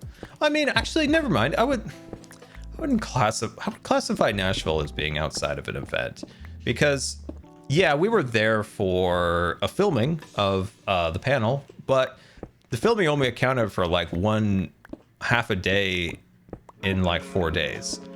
And so the rest of those days were like hanging out with Mumbo and Iskall and Stress and False, and you know, just having a good time, like hanging out. And then we met up with Wells and Joe for the meetup. But I would say that was kind of a chance to like hang out and stuff outside of like an event, really.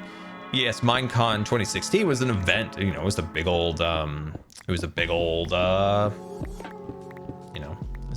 event. Lots going on, but this was much more casual, where we just all hung out, which was really fun. It was really fun.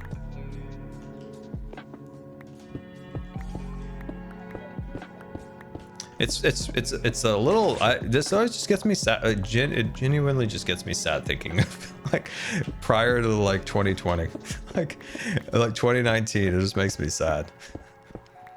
We need a HermitCon. Yeah. Yeah, we do. Do you have any knowledge of Epcot? I have all the knowledge. But yeah, I just get very sad thinking of like 2019. Anyway. We really need a HermitCon.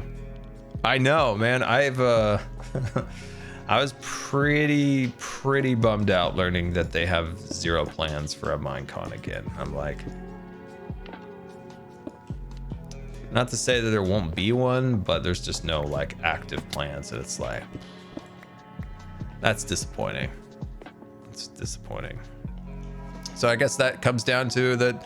I don't know. We've got to, if we want something like that, we'll have to think of it ourselves, right?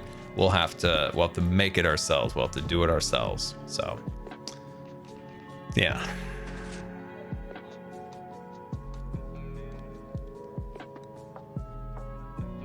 Scar, how much will you get involved with the lore? What lore? I'm confused. What lore do you speak of? What lore do you speak of? What lore do you speak of? Oh, by the way, I have one episode left of The Crown. That's such a well-made production. Like the writing and the acting and stuff. Every time I see a good show, I'm always like, dang, I wish these were Star Wars shows. But now I can kind of say that because Andor is a lot better. But the way they write that show is incredible. The way how like small little things tie back into the way they're like weaving a narrative. Whoever the writers are on that show are just geniuses. Just geniuses. He's neck deep in lore. He's neck deep in lore. Looking at Obi-Wan, I see. Do you want me to do it? Do I have a flint and steel on me? I don't have flint and steel. I'll try to be a good Scar. I'll try to be a good Scar here. And why did this not work? Oh, interesting. Anyway, yeah, I'm gonna be a good Scar. I don't know. Can I be a good Scar? I don't know. I might start criticizing Obi-Wan. Must contain urge. Must contain urge not to criticize Obi-Wan. Oh, must contain urge. Do it for Anakin. I really liked Anakin's what redeemed that show in a lot of ways for me was Anakin's quote at the end when he's like, "You didn't turn me," or whatever. I'm gonna goof it up, but it was like, "You didn't turn me." Or how was that quote? Rascal, tell me that quote. You know it. I know you do. I'm goofing it up. I can't think of it off the top of my head. You did not kill Anakin. I did. Oh yeah, it's like you didn't kill Anakin Skywalker. I did. I mean, that was creepy. I mean, Hayden Christian really played that really well. Really well. Really well. Really well.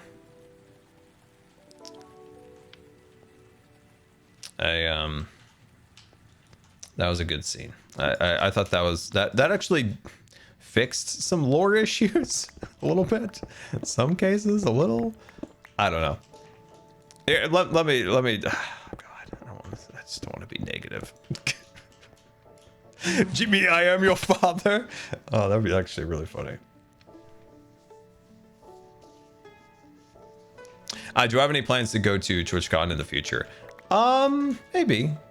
I've been to a lot of TwitchCons. I went to the original TwitchCon.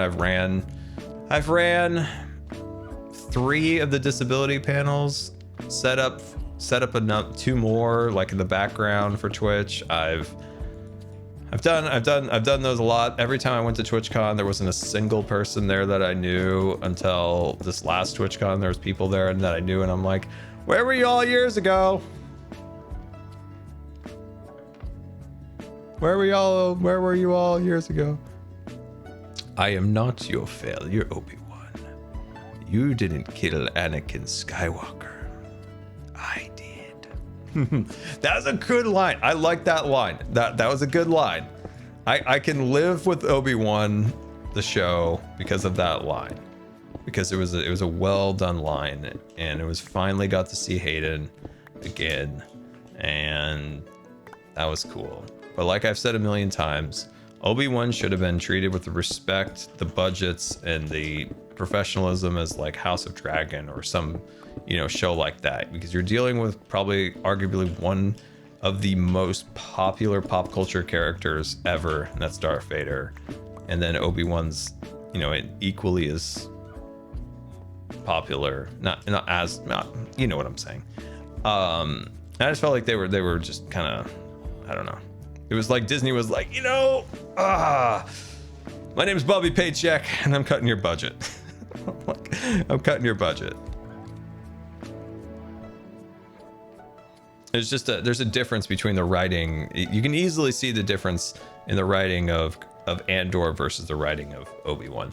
Yeah, Obi-Wan had like, you know, there was a couple little fun scenes here and there, but I mean, every time I go back, I want to be positive about it because what you have Obi-Wan, which is in you know, you have Hayden Christensen, you have Ewan McGregor, like just wonderful actors, great people. And you don't want to be negative, but then on the other hand, then you remember the trench coat scene, and you're like,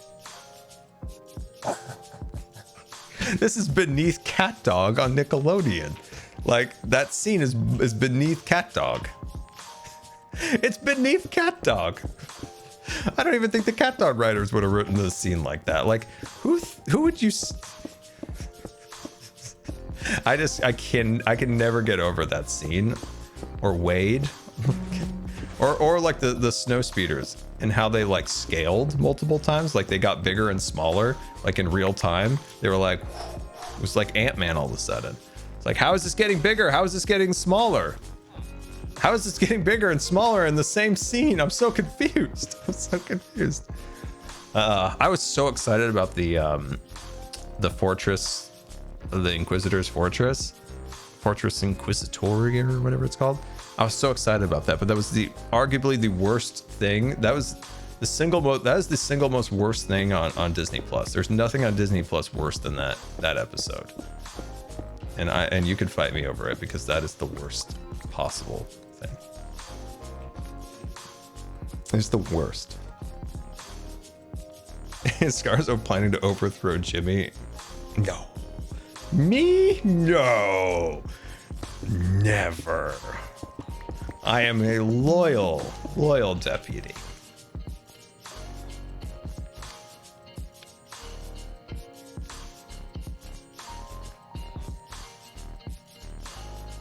Scott, will you ever read the comics?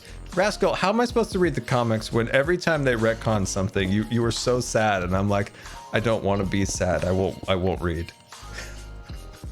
I will not read. I don't want to feel the sadness. I don't want to feel the sadness. The sadness will be overwhelming.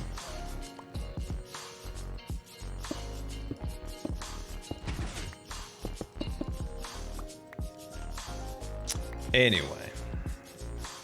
The laser fence. Have I talked about the laser fence before? Yes, I've talked about the laser fence. I can't talk about the laser fence again. Wait, how do I put these on here? Wait, what am I doing wrong? Oh, like this.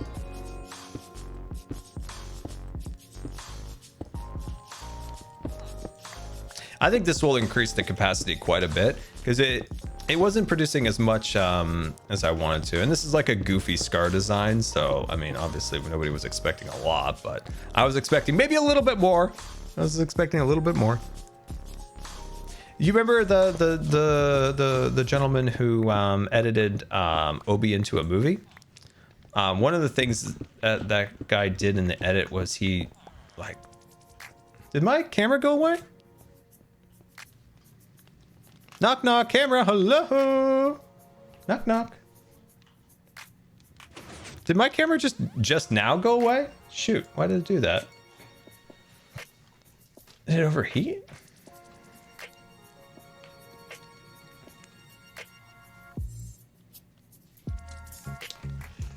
What is this? Let's see what's going on here. Huh. Well, that's rather strange. Oh, we got a black screen for a second. Did you see that? We had progress for a split second. For a split second there was progress. How are you guys supposed to see my bad hair today? Oh yeah, straight up my camera turned off. Huh. Kind of concerning. Camera function. It's like an unreplaceable camera. Okay. I'm gonna hope that it's just ran out of battery and the cord came out. Let's just say that. Let's just pretend that's the case. Shoot. Do we have Mumbo's picture on standby here? Do I have Mumbo's picture? Last time this happened, we had Mumbo.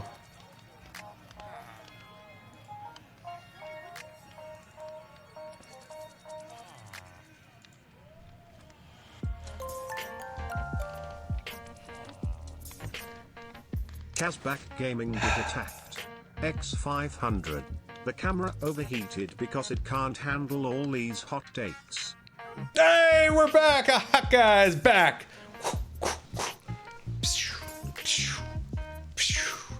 There we go. All right. I don't know what happened there.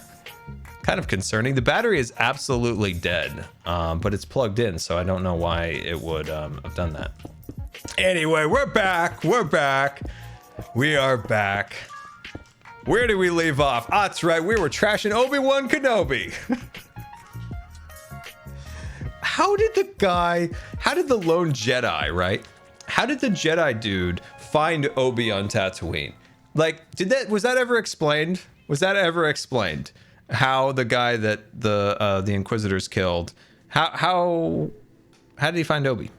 Like, what did he do to find Obi-Wan Kenobi? He knew Obi-Wan was on that planet, but how? Nobody knew he was on that planet. Face reveal. Yes, it's the face reveal. I know. It is rather disappointing. The Force. Oh my God. Really? That's the explanation? The Force. He cut himself off from the Force. Vibes. I can't. I just can't. I'd rather watch a really good nose. I'd rather watch. Oh, my face is covered up. But Alec just bought a bomber jacket, Scar merch. There we go. I'd rather watch this man right here. I'd rather watch a show completely dedicated to this than Obi-Wan. And I love Obi-Wan. Obi-Wan's in my top 3, sometimes my favorite character. Okay, I just killed Jar Jar. He's on the floor now. Sorry about that. There we go. So, I'd rather have a Jar Jar show than what we watched when Obi-Wan was there. That's how I feel. That's how I feel. I'm not proud of being negative. I don't like being negative, but I'm not gonna sugarcoat that show. I'm looking for redstone. I think I got some in here. I think the like the merchandise announcements only work on this screen here. Interesting. They're broken. They're broken. X500. Oh, now everything's broken. Watch Obi-Wan over Lilo and Stitch. Everything is broken. Everything is broken. Why do you do this? Why do you do this to me? Like Michael Scott once said, the famous words of Michael Scott, I hate so much the things that you choose to be, technology. Okay, so I know this plug is working, but the camera is not holding a charge. But it charged for... Get the Mumbo image? I don't have the Mumbo image. I don't know where it is. Send me a picture of the trench coat scene. I'll put it up there. Bobby Paycheck is seeking revenge on me. I've criticized this whole mighty... I'm so discombobulated without my camera up there. It's annoying. Why is everything broken? I don't know. I don't know why everything's broken. Everything is broken, but that's okay. Did anybody expect anything not to be broken on a Scar stream? No. No. No. I'm trying to see if I can fix this, but it really doesn't seem like it's working. It really doesn't seem like it's working, and that makes me sad. We're gonna need a photo. We're gonna need a photo. We're gonna need something to put up there. Oh, Rascal coming in clutch, with the trench coat scene. Thank you. I don't even know how you got that. Disney doesn't even let you take screenshots. You can't do any of the memes. You can't do the memes. You can't do the memes.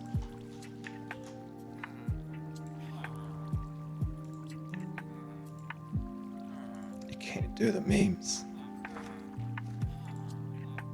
Okay. I'm trying to remember how to do this. No, not a snake. I will not do snakes. I will not do snakes. No, there will not be a snake being used here. Okay, I'm gonna try to do this. Hold on. Let me just... Oh wait, I was gonna go to the big screen, but that actually just made this way worse. That actually just made this way worse. Hold on, we got this. I'm so good at technology. It's pretty extraordinary. Oh, wait, let me go back to the main screen. No, wait, hold on, we got this. Oh, I wish I could actually use a piece of fan art that I found recently, but I would want to make sure I have the person's permission before doing that. I would feel weird if I didn't have their permission. I'm gonna do this, guys, and it's gonna be great. It's gonna be worth it. You don't think it's gonna be worth it now, but now you do. Now you realize, wow, Scar, this was way worth it. Trench coat scene. There we go. There you go, guys. There we go.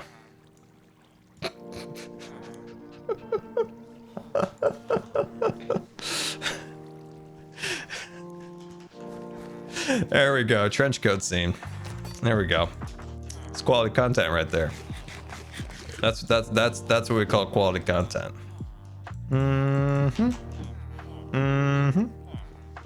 So much better. Can we get... Okay, all right. I know I'm asking a lot here. Can we Photoshop hot guy on that sweatshirt?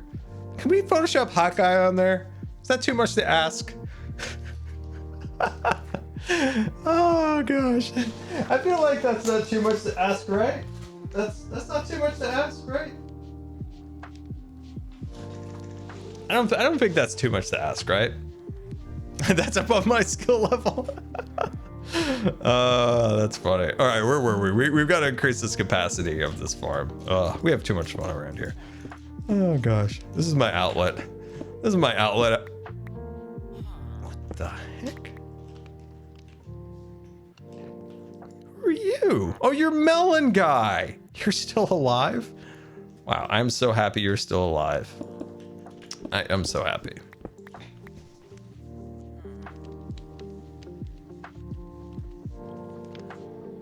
Scar is in fact Obi-Wan. I mean, Obi-Wan is one of my favorite characters.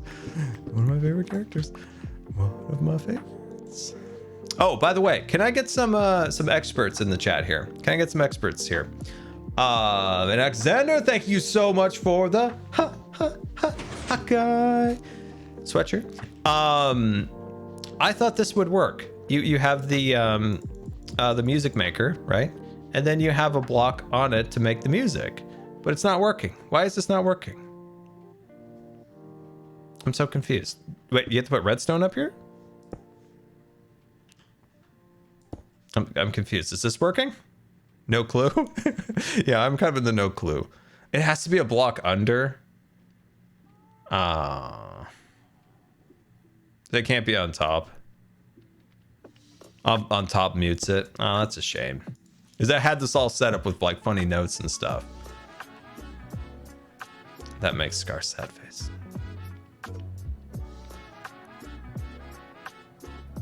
Much sadness.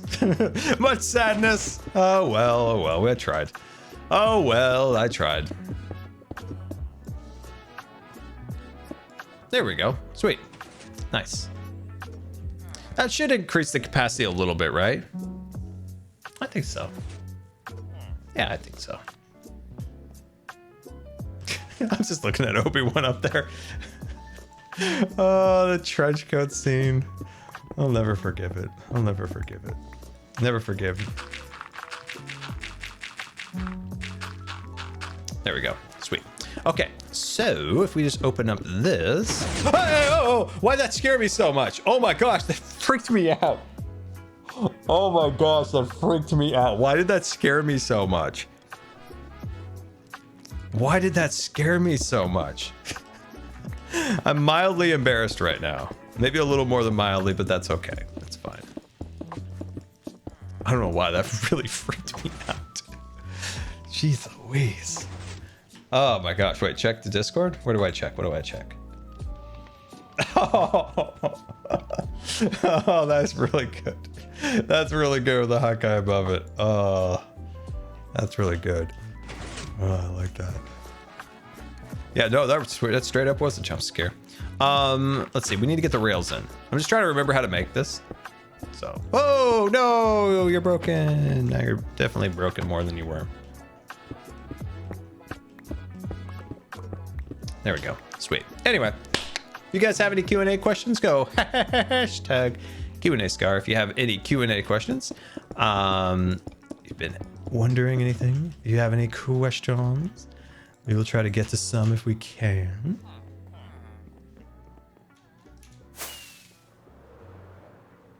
Looking forward to KSP. Oh, Kerbal Space Program. Oh, yes, very much so.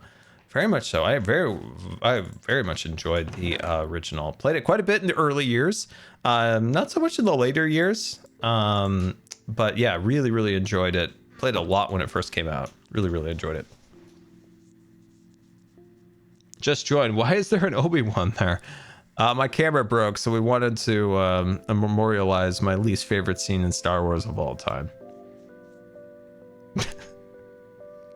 Scar, do you see fan art on Instagram?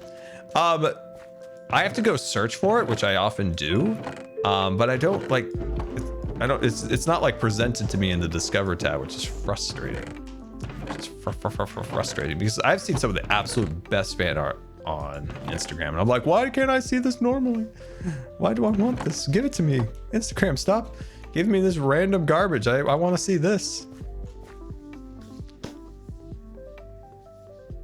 But yeah, the best place, honestly, the best place to send fan art is either in Discord. Maybe we could even set up like a fan art channel. Like we have the art channel, but I want that for people just to post their general artwork. But maybe we have like a fan art channel where, you know, if you want to share your fan art or something like that in the Discord. But the best place really is Twitter. So that's the place I'll probably see it the most. So just like at me, and you know my stance on this. I get very frustrated when people don't at me fan art, and I have to go search for it on Twitter. I have to go search some kind of hashtag. I gotta search some kind of hashtag. Huh. You know, B-dubs and I had this conversation before, which I totally get in some ways.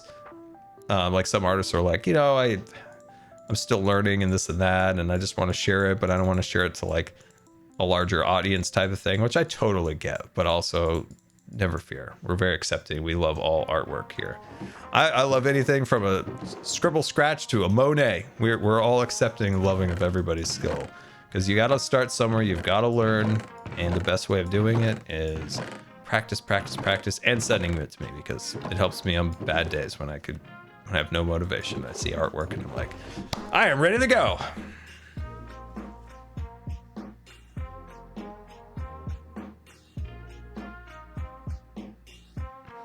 Q&A Scar, what is your favorite defunct, closed, removed Disney attraction? And that is the Rocket Rods. I really enjoyed the Rocket Rods when I was a kid. And the thing is, I like the base concept of it. I was like, this is fun. I enjoy it. But I remember, because I wanted to be an Imagineer, I spent like most of that winter like thinking about how to make it better. I was like adding like show scenes to like the dark tunnels and ways of maybe banking the track and stuff like that. And then they closed it down because they didn't bank the track and they broke the track, and now the ride is defunct and sad. So yeah.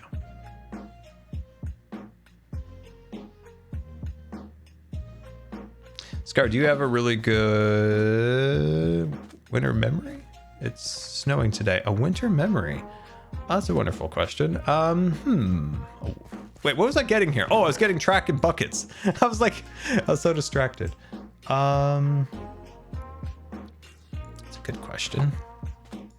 Winter memory. I know I've got some kind of memory. It has to be some kind of memory somewhere in my brain. I remember once it snowed on Christmas. That was really fun, because I always kind of like dreamed of having it snow on Christmas. It's always like, oh, that was in, I don't know, some kind of movie. And it was like, wouldn't that be fun if it snowed on Christmas? And then it did once, and it was like, That's amazing. That's amazing. Where I live, it doesn't really snow very often. We usually, on most years, we get like one snowstorm at best. So snow is kind of like an event where, like, I know some of you guys are like, that's an event that I'd rather not have.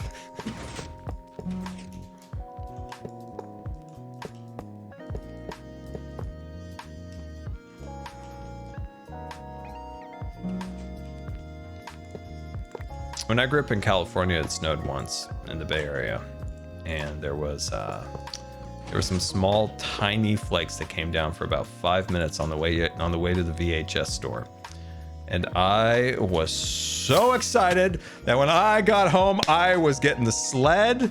I was getting the sled out. I was putting on all the warmest clothes. I was ready for a full-on foot of snow, and I was super excited. And then yeah, that was it. That was it. Just the one little bit of snow. No more. Just that little tiny flake that appeared. And then the sadness kicked in when I realized I would be not sledding today. I would not be sledding. Scar, what is a not so well-known movie, TV show that you think everybody should watch? Cat Dog. MacGyver. MASH. I don't know. I can start just naming off random shows. I don't know. Okay, so these are the shows that got me through being on a ventilator. Star Trek Next Generation. Star Trek Voyager. Bonanza. MASH. MacGyver. You can tell I'm going through like the very obscure shows. Very obscure shows. Oh, MacGyver old. I don't even want to know if there's a new one, because every time that any recent memory of anything that they brought back that's been old to new has been kind of just trash. So it's like, no, old, 100%. MacGyver eating that ice cream cone on the intro. You can't.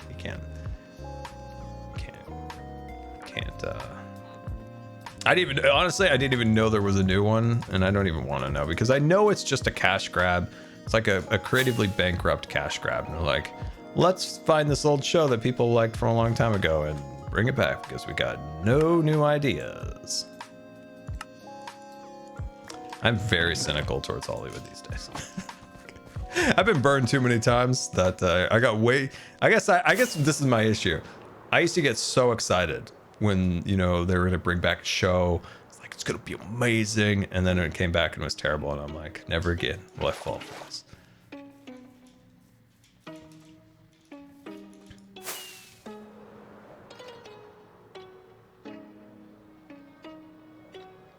Let's see. Maybe you could make a Scarland store. I'm confused. Let's see. Let me check with the chat. Let's see. What would you have done if you weren't a Minecraft YouTuber streamer? It's tough to say in my case, considering I am very disabled. So the question, I guess, lies: if I when I was 16, if I wouldn't have come down with what I did, what would I have done? Would I have became a YouTube streamer? I don't know. I don't know. I can say that everything I dreamed of as a kid was always to become an Imagineer. Also, so like everything I did, every single thing I did, everything I learned, everything I researched, everything pertained to learning everything I could about theme park operations, theme park design, storytelling, architecture, design, crowd flows, how to tell stories. Everything was dedicated towards, where's the water? Like, where is the water? There's water here. I need to add the water. So, hello? Are you? Okay, here we go. So everything was dedicated towards becoming an Imagineer. In later years, I really wanted to become like, there was also a job I wanted, was the liaison between Pixar and Imagineering. That was also seemed like a really cool job. Also a storyboard artist for Pixar. I really love drawing in that form, like very scratchy, like just scratching out whatever like idea comes to your mind. that always appealed to me. So like a storyboard artist, like coming up with these storyboards just always seems super fun. So that was my dream. Like everything went towards it. Then I wanted to go to Cal Arts, and then I saw how much Cal Arts was, and I was like, oh my god. Oh my god. So yeah, YouTube kind of, it's funny about YouTube is that it's something just so organic. Just started it just to see what would happen. Very strange time. And people kind of made fun of my Call of Duty videos. That's okay. I was like, I just like making them. Then I made some Minecraft videos. Nobody made fun of them. They actually liked them and were impressed by them. I'm like, oh, maybe I should make more of these. Can you show us your art? No, I'm way too self-conscious. Thank you very much. I've showed it before. I've showed some of it. I am unfortunately very self-conscious with it, and it's why I try to like teach people not to be like me. any chance when it comes to like a new artist, I try to teach them every way not to be like me. Do not be like me. Do not be like me. Do not be like me. That's actually a big thing I was thinking about actually last night, was when I started YouTube. This is so funny. I was thinking about this last night. When I started YouTube, I remember it was maybe a couple months before I started, but I remember I was watching a podcast with a bunch of YouTubers, and one of them was like, yeah, I think it's probably about closed at this point for new YouTubers. I think it's pretty full. That's right. Oh, yeah, if you're getting into it, it's a fool's errand. Nobody's gonna watch your videos.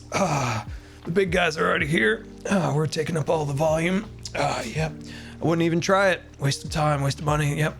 Don't even think about buying that Hotpock HDR PVR. No. And I was like, oh, that's sad. I remember I like genuinely like was kind of like sad. I was like, oh, I kind of wanted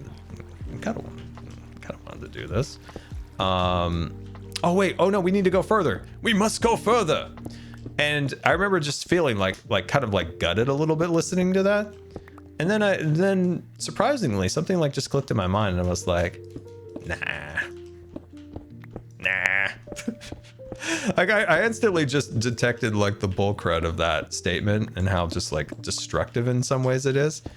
And it's why like ever since I've ever started YouTube is that I always want to encourage people to do it, but realistically. I never want to just fill people full of sunshine and sunshine and say like everything's going to be amazing, because it is absolutely not. But I always want to like encourage people with a realistic sight, with a realistic vision of like what it's like and what you're in the store for. And never discourage somebody's like dreams of wanting to do something. You give people a realistic look at what things are. You never sugarcoat anything. You don't want to get people thinking something and then realizing another thing, and then they're like, man, because that's cruddy. You don't want that, right? But you never want to destroy somebody's dreams. Absolutely never. And especially after that, like when people like, I want to be a YouTuber or whatever, and it's like, I will tell you everything realistically. I'll tell you everything realistically, because I never want to discourage you, and I never want to mislead you, because there's too much in this world of like extremes of like, in this way of like, I'm going to tell you all the wonderful things, and I'm going to mislead you into thinking everything is great and wonderful, or I'm going to discourage your dreams and ruin them. Like those feel like the extremes of the world. Like I try to come in there as like a somewhat realistic, like, this is an amazing thing. Here are the troubles and tribulations that can come with it, and just, if this is what you want, this is what you should do. You should never listen to somebody say, oh, you can't do this for this and this reason. That's exactly what that person did. It's just absolutely insane. And think about this, that podcast was in 2009. 2010, never mind, 2010, right before I started YouTube. 2010. I didn't even think there was a YouTuber crossed over 1 million at that point. I'm not even entirely sure. There might have been, I'm not sure, but I would have a hard time envisioning somebody really over that much of 1 million. So I think this is set. I actually think this is done. I think we expanded the capacity. I think we did it. This is amazing. Sweet. Sweet. Okay. Yeah, that's dated, right? Yeah, that is very much dated. I would love for you guys to guess what YouTuber that was. Oh, that YouTuber's still around. Oh boy. Hey, there's my block. I knew it was hiding there somewhere. Boom, done. All right, let me check with the chat. All right, let me see. The Wolf Plays Lives, thank you so much for the raid. Very much appreciated. Thank you so much and welcome, raiders. We're over here talking about how we don't discourage people doing YouTube or streaming, but we also want to make sure they fully understand what they're getting into. That's the best way you could teach somebody, is to teach them that. That's how I usually do with people. No, the Pauls weren't around at all at that point. No. Back in 2010, pretty much the only game on YouTube was COD. It was Call of Duty, pretty much the only game. Okay, so we've increased capacity. Did I miss out on anything there? Did I miss out on anything? Smosh? No.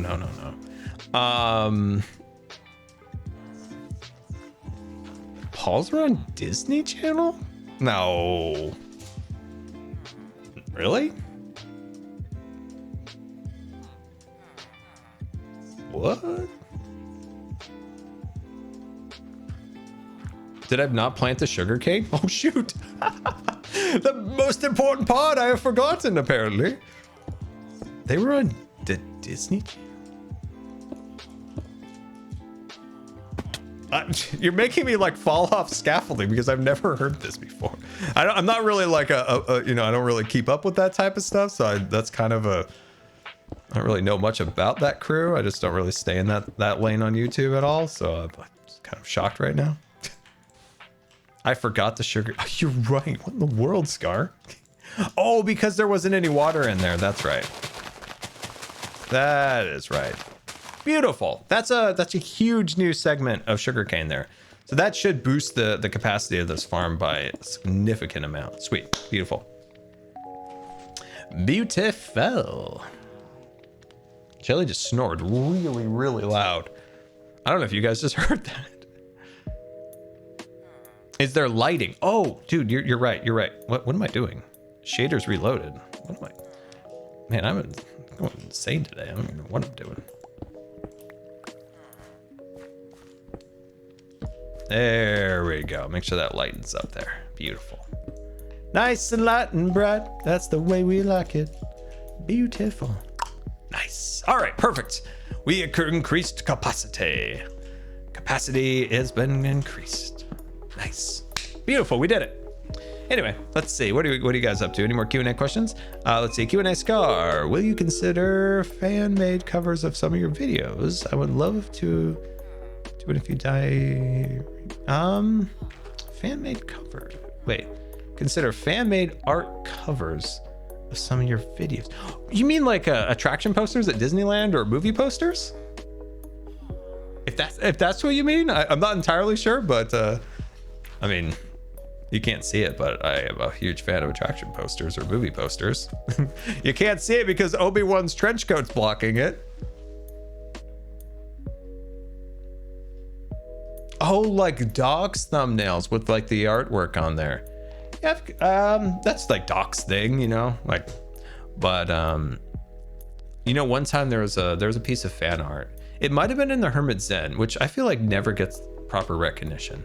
It's such incredible artwork.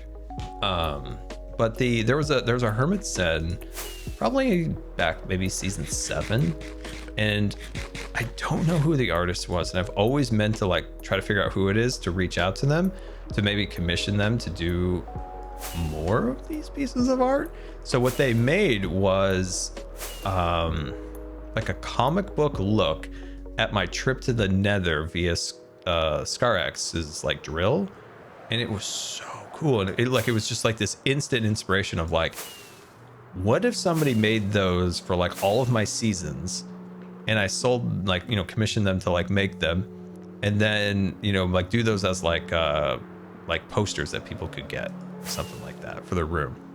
You know, put up like a poster of like season 8 or whatever in this like fantastic like comic book like style. And I was like, man, like even if I didn't like, you know, like sell them, I just want them for my room. I just want them for my room. But I don't remember the artist. I need to go back and see if I can find that Hermit Zen. Like I know I saved them, but it's in my artwork file, and that file's like 300 gigabytes. So I don't know what's in there. I saved it in there. But yeah, it is so cool. It was an amazing piece of artwork. And it was basically like in a comic book fashion. Like I was in my orange suit, Jelly was in her orange bio suit, and we were going through the nether, and it was in this really, really cool comic book style. And I was like, dang, that is freaking cool. And it inspired me to make like posters. And I thought like in my background, like have like those up there for all the different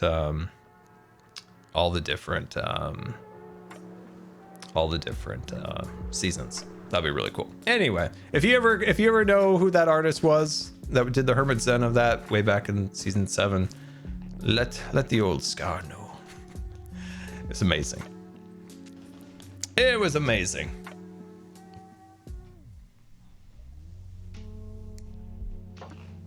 Anyway, let's see if we can turn the camera back on. I wonder if it'll turn back on. Let's give it a shot here, guys. Here we go. Here we go.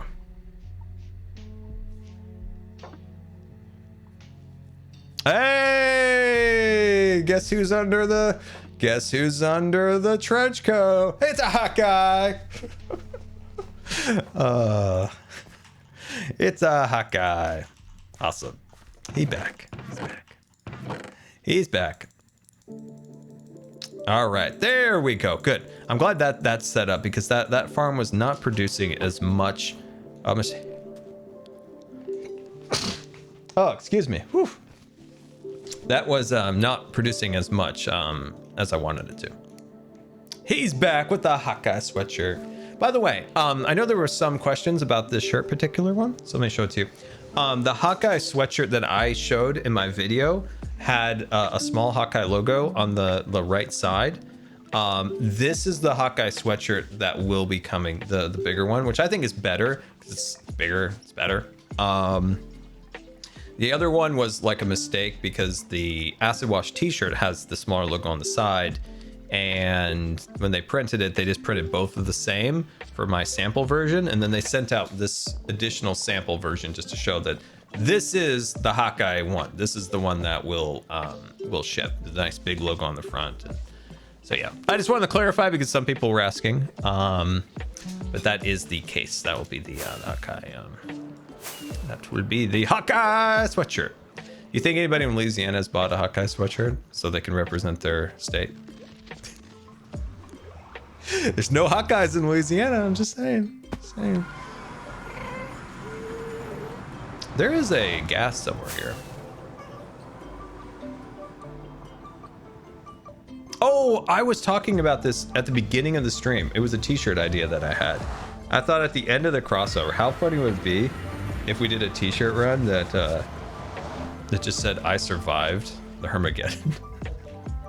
I mean, that would be kind of funny, right? A little bit. I survived the Hermageddon. I think it would be kind of funny a little bit. I survived the Hermageddon. I think of a lot of t-shirt ideas that never become reality. Like there's always ideas buzzing in here that never happen, but yeah, I think it would be kind of funny. All right, let me take a peek at this. So I obviously want more than that dripping out of this thing. So I'm gonna see if there's any more, and if there's not, I'm gonna start coloring some glass and see if we can increase. That's not a lot. This farm's, I should have made more cells maybe. I definitely, with this design, I definitely biased towards the design rather than the functionality of it. But then what did you expect from me?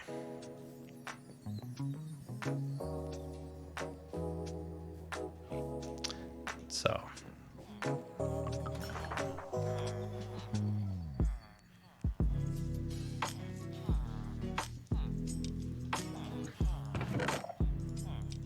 Let's get a few more glass bottles and then we shall lag anyone? Is it? Oh my gosh, what is going on here? We got an issue. Red alert. Mr. Wolf, shields up. Phase of ping set full. Photon torpedo, full spread. Wow, we are lagging.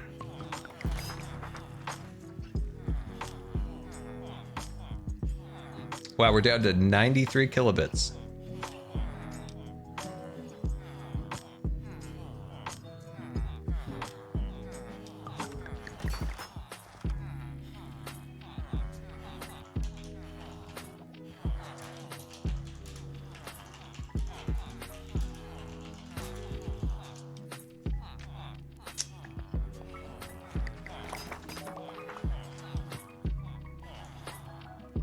Still dead.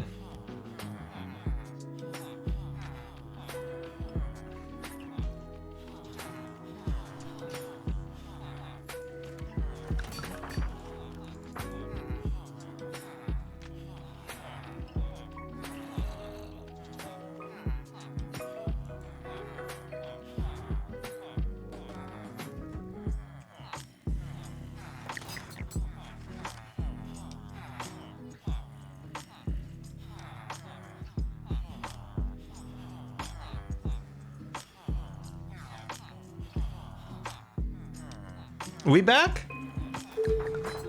I'm still like in the gigabit range. Or kilobit. I'm just watching this right now. Is this when we play like copyrighted music just for funsies? Is this when we play the Disney music? Is that how I do my last stream, where I just play a bunch of my favorite Disney music from the parks? I think it's potentially on my end, or maybe not. What I want to do is switch servers to a different Twitch server, but I can't while mid streaming.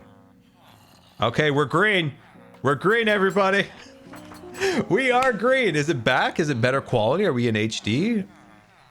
I can't refresh anything while streaming. I think we're back.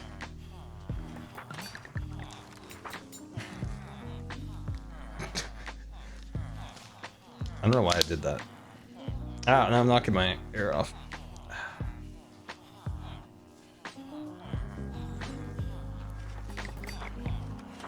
I'm not convinced we're back. I'm not convinced. I'm just talking to myself right now.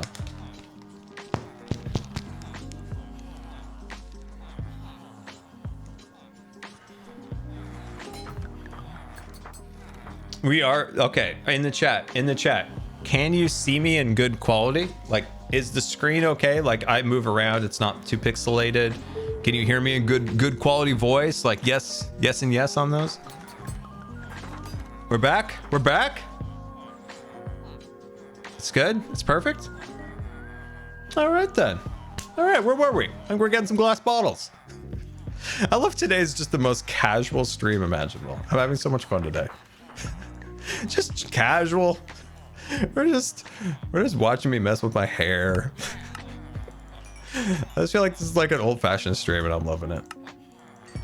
Anyway, let me check with the chat here. How are we doing? We're 5 by 5. Ooh, I love it. Wonderful. Beautiful. You know, in Andor, yeah, I went back to Andor. You know, one of my favorite characters in Andor is the lieutenant. I think he was a lieutenant. Maybe he was a captain. Maybe he was a major. Could have been a colonel. Anyway, he was the guy at the bunker with Cash. He was the disaffected. Let's just call him an officer. I don't know what his rank was. He was my. He was one of my favorite characters. He was written so well. Haka. By the way, I forgot to mention this. I keep meaning to tweet this out, but I've been so busy with craziness. The merchandise will be gone. So We have about a week or a little bit more than a week left before the guaranteed shipping for Christmas is up. So it'll be available for about a little over a week left. So we're about a week or so. I think it, well, no, it ends on, I can say exactly, it ends on the 30th. So the last day to get guaranteed shipping for Christmas is the 30th. And then that will go away. This year we're pushing it a little more forward because I think last year and the year before when we did Moo Pop and we did Swaggin', those particular runs were a little deeper in Christmas and not everybody did receive. I think most of the cases, most people got it before Christmas. There's a few very isolated cases that didn't. And those were also the pandemic years when things were even more crazy. But this year it's a little bit more forward, so it's not, so people have a better chance of getting before Christmas. So that's good. But yeah, any orders after that will not be guaranteed.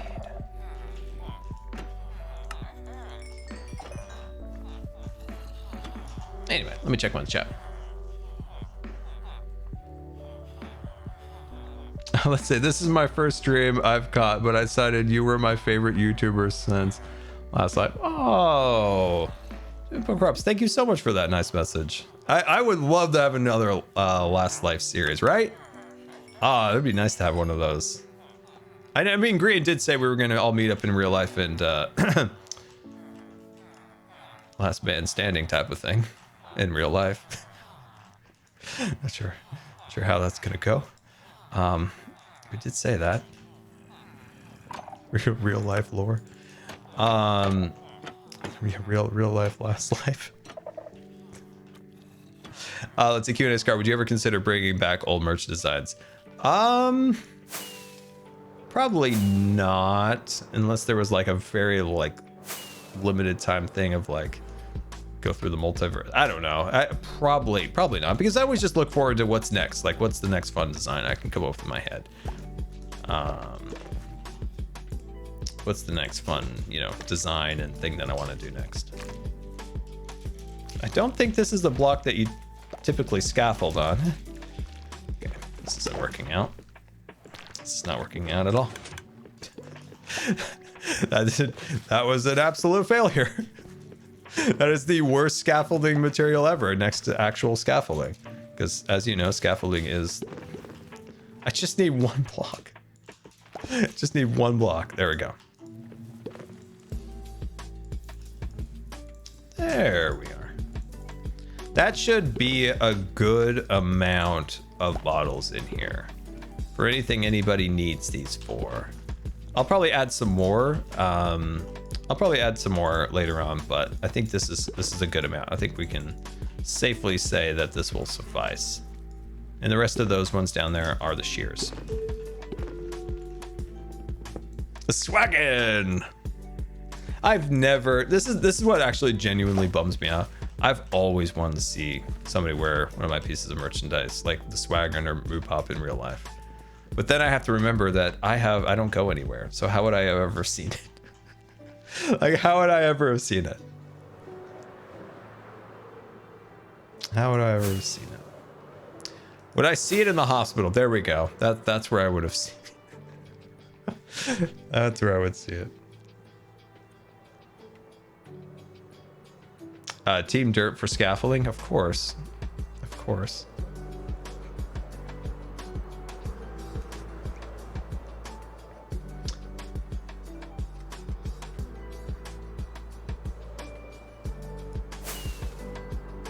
I'll go to Disneyland and wear it. Awesome. Yeah, if you got, okay, that's the thing. If you guys who have Scar merch, if you ever go to Disneyland or Disney World, you wear it, okay? All right? And you tweet me a picture. You tweet me a picture, all right? All right, good.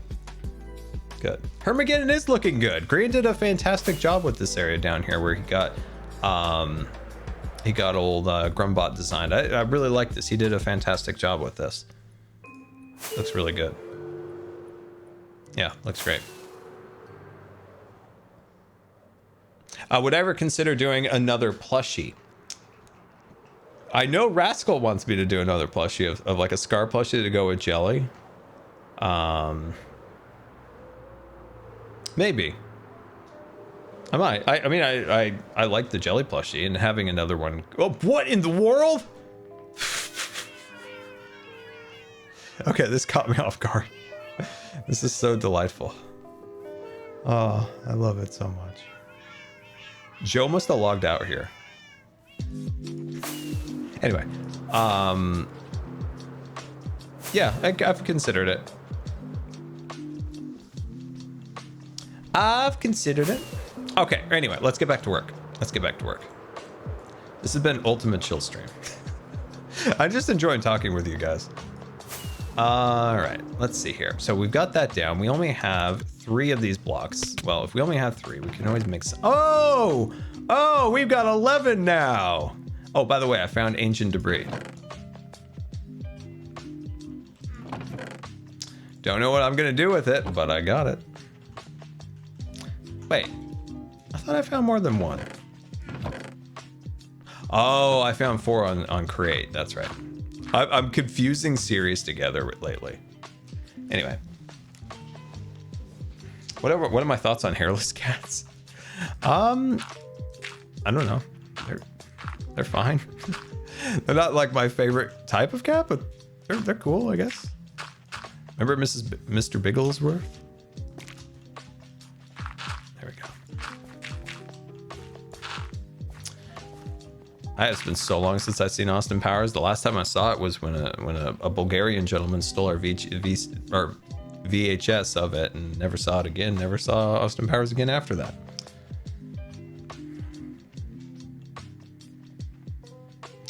Would your plushie be as you in a wheelchair?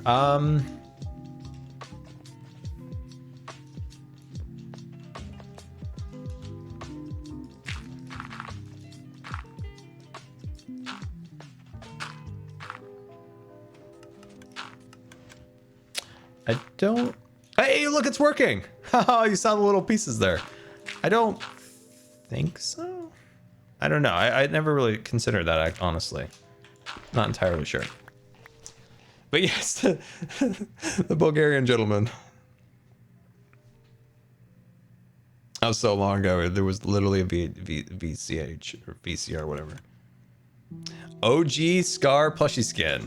I mean, we're rocking the OG skin right now. I mean, some new people thought this was a cowboy skin for Cowboy Land. Little did they know, it was the original skin. You're in a wheelchair? Never seen it.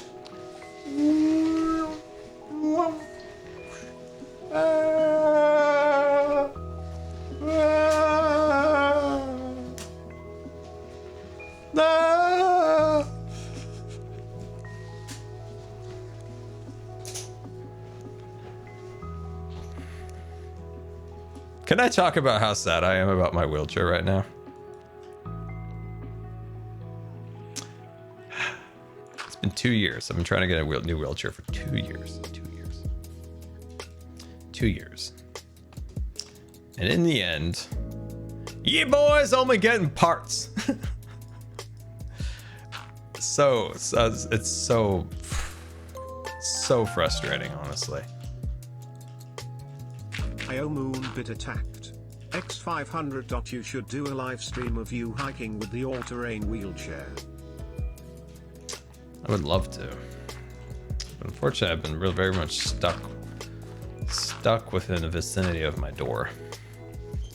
But yeah, I would love to sometime for sure. But yeah, unfortunately, so where we're at with the wheelchairs, you guys know I've been struggling with this for quite some time. Last year, I was unable to get it because of COVID. My physical therapy appointments kept getting canceled over and over again. And it just never happened. Plus, like, everything was so delayed, so it didn't happen. So then this year, we started the process in June, once I hit my out-of-pocket maximum. So once I hit that, then it would be a little cheaper to get a wheelchair. No fundraiser. No, it's okay. Like, no, don't worry about that. I appreciate the thought, but it's cool. So it was too yeah, it was June, and then I got the appointment. It was going to be a month later in July, and then it got delayed 2 months. And eventually in August, hey, did you see some of the pieces falling? Nice. So then in June, or I mean, then in September, we finally had the appointment. We go to the appointment. The person who sized me for the wheelchair, they got there an hour late. So then the physical therapist had to, you know, cut into her lunch break, you know. Person's working hard all day, wanted to get a little break, get a snack, but you know, she's like, nope, I'm gonna stay here and I'm gonna make sure this is right for you, which, you know, is honorable, very nice, appreciated, of course. Still wish the person could have got their lunch. So then we do that, right? We get it all set up, this and everything. They tell me like, you can't get this, you can't get that, you can't get this, they don't allow this, this is gone, they don't make this anymore, insurance won't pay for this, yada yada yada. So we go through the process, whatever, and then it's 2 weeks later, we call back and we're like, yo, we haven't heard anything about the new wheelchair, the shower chair, and the lift. And they're like, well, nothing's been filed. So the person who sized me didn't file any of the paperwork. So like nothing. It was just like, we went to the appointment and it just went off into the abyss. And then we got another person came out at our house this time. They did it all again. They resized everything. And this time we had some information like, hey, we contacted insurance and they said, yes, there's no stipulation of, you know, a titanium wheelchair or these parts not being applied, like the natural fit hand rims or any of these things. They're all fine. They're like, no, it's not. No, it's not. No, it's not. No, they were lying to you on the phone. That's like, okay. And this process just went on and on of like the middlemen of the process. So it's like physical therapist, the people who size you for the wheelchair, and like insurance, and then the manufacturer. And it's like this whole process of has been a nightmare of like calls, Zoom calls, appointments.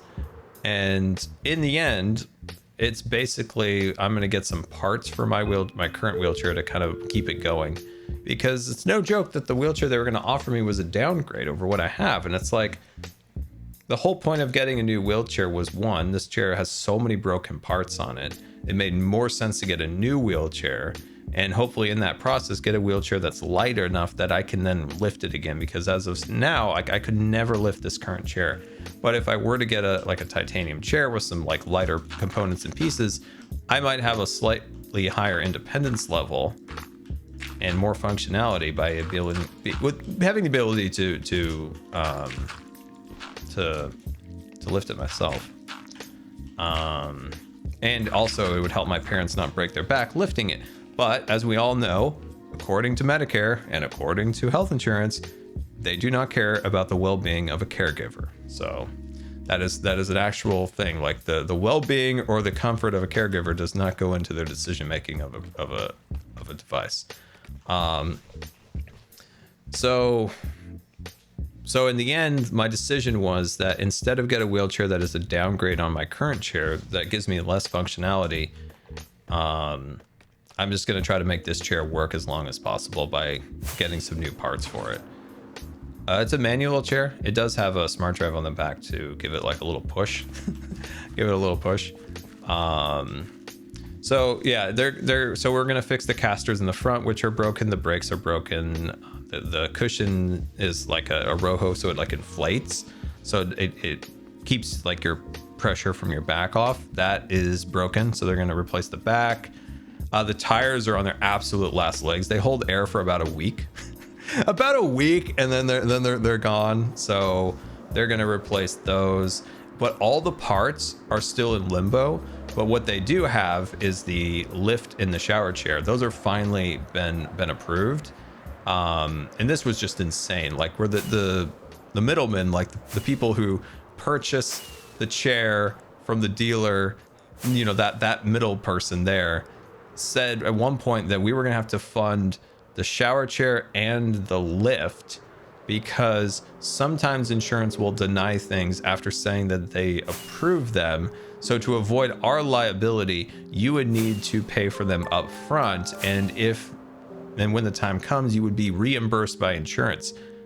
And it's like, oh, that's all fine and dandy when you consider, but then until you consider that the actual cost of the shower chair and the lift are upwards of $3,500. Like, we're just gonna pull out like $3,500 just out of the blue, like, boop, here we go. And it's the same thing they told me when I asked for like a titanium wheelchair and this and that. They're like, well, you could pay for it completely out of pocket, and insurance may come back and say, we'll approve this, this, and this, and then these parts are the parts that you would have to pay for, but and it's like, that's $6,000. Like, that's like, I don't know. It's so complicated. It's just such a mess. So when we made the decision just to get parts and stuff and the shower chair and the thing, they were supposed to deliver it last week. Instead, they called and they're like, problem is when we were unboxing the wheelchair, we broke it, the shower chair. So we had to order a new one. So I was just like, it just goes with everything, right? It's just an absolute disaster. It's just a disaster. It's just an absolute disaster. Rum soaked chicken coming in with 100 tickets aboard the Starship Good Times. Rum, that's amazing. Thank you so much for the support, Rum. That is beyond generous.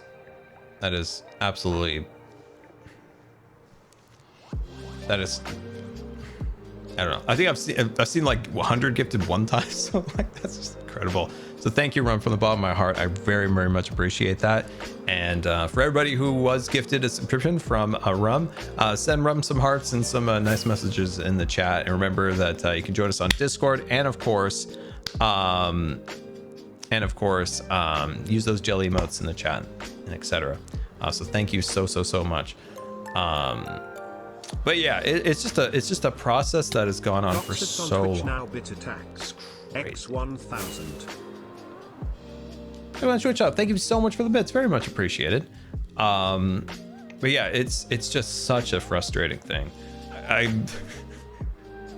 This is why I'm so like disenchanted with so many things in life right now, like the healthcare system and this. It's just like, man. That's why like Twitch and YouTube are like my one and only escape from the from this nonsense. I always said this before, like my number one job in life, or my real job in life, is just my healthcare, and it's 100% true.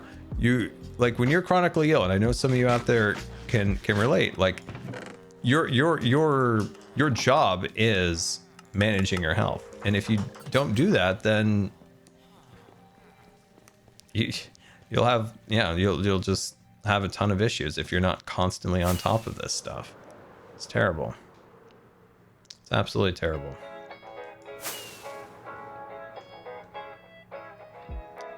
It's just become such a bureaucratic nightmare that it's hard to get anywhere.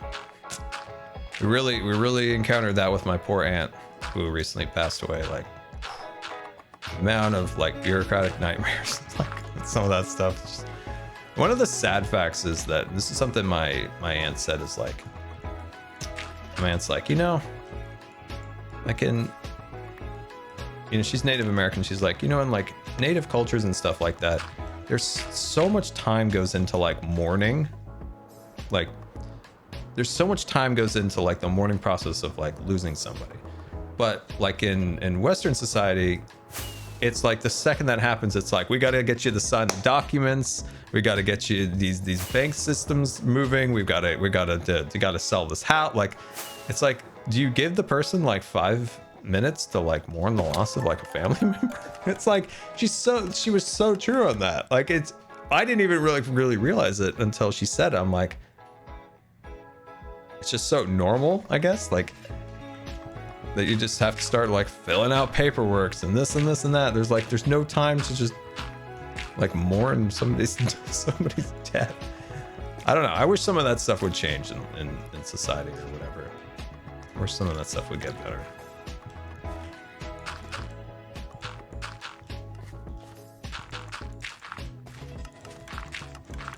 Anyway. Yeah, right? Your mother-in-law, I'm so sorry to hear of her passing, but you're right. It's the worst set of bureaucracy ever. And, in my cynical brain, I think some of that's by design. Like, I think insurance, they put up a lot of fake roadblocks, even though they might pay for something. They'll put up a couple of roadblocks to see if you blink, and then they don't have to pay for it in the end. But if you continue on, you know, they'll approve it. But they like to put a couple of roadblocks in front of you just to see maybe if you're not willing to push them back a little bit, just a little bit.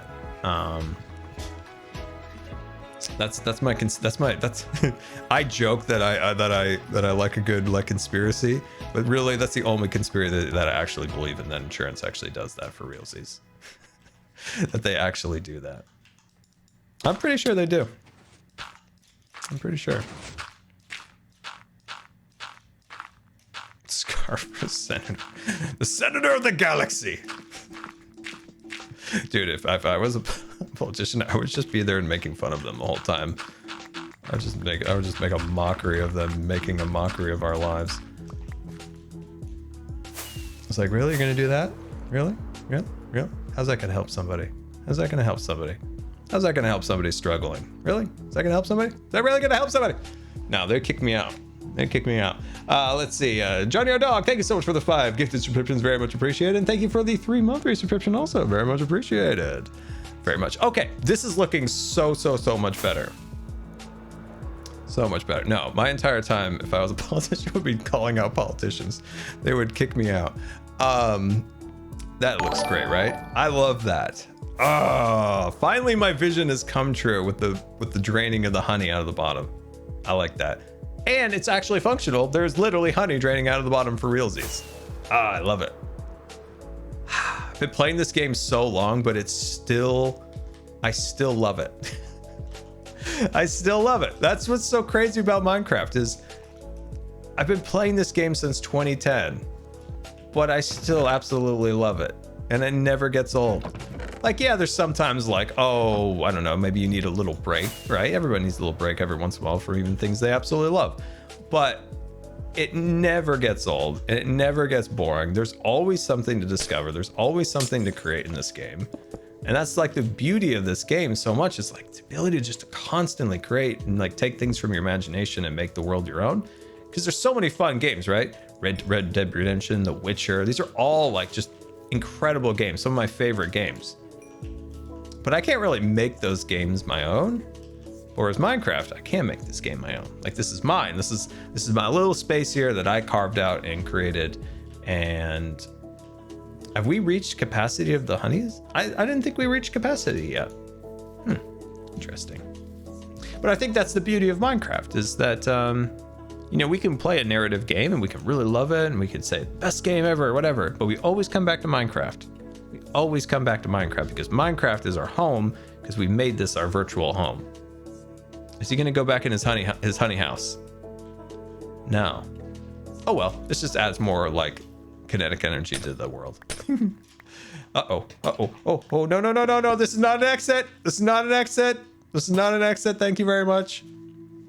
Thank you. Looking forward to building with bamboo blocks. They're coming in 1.20. They are coming in 1.20.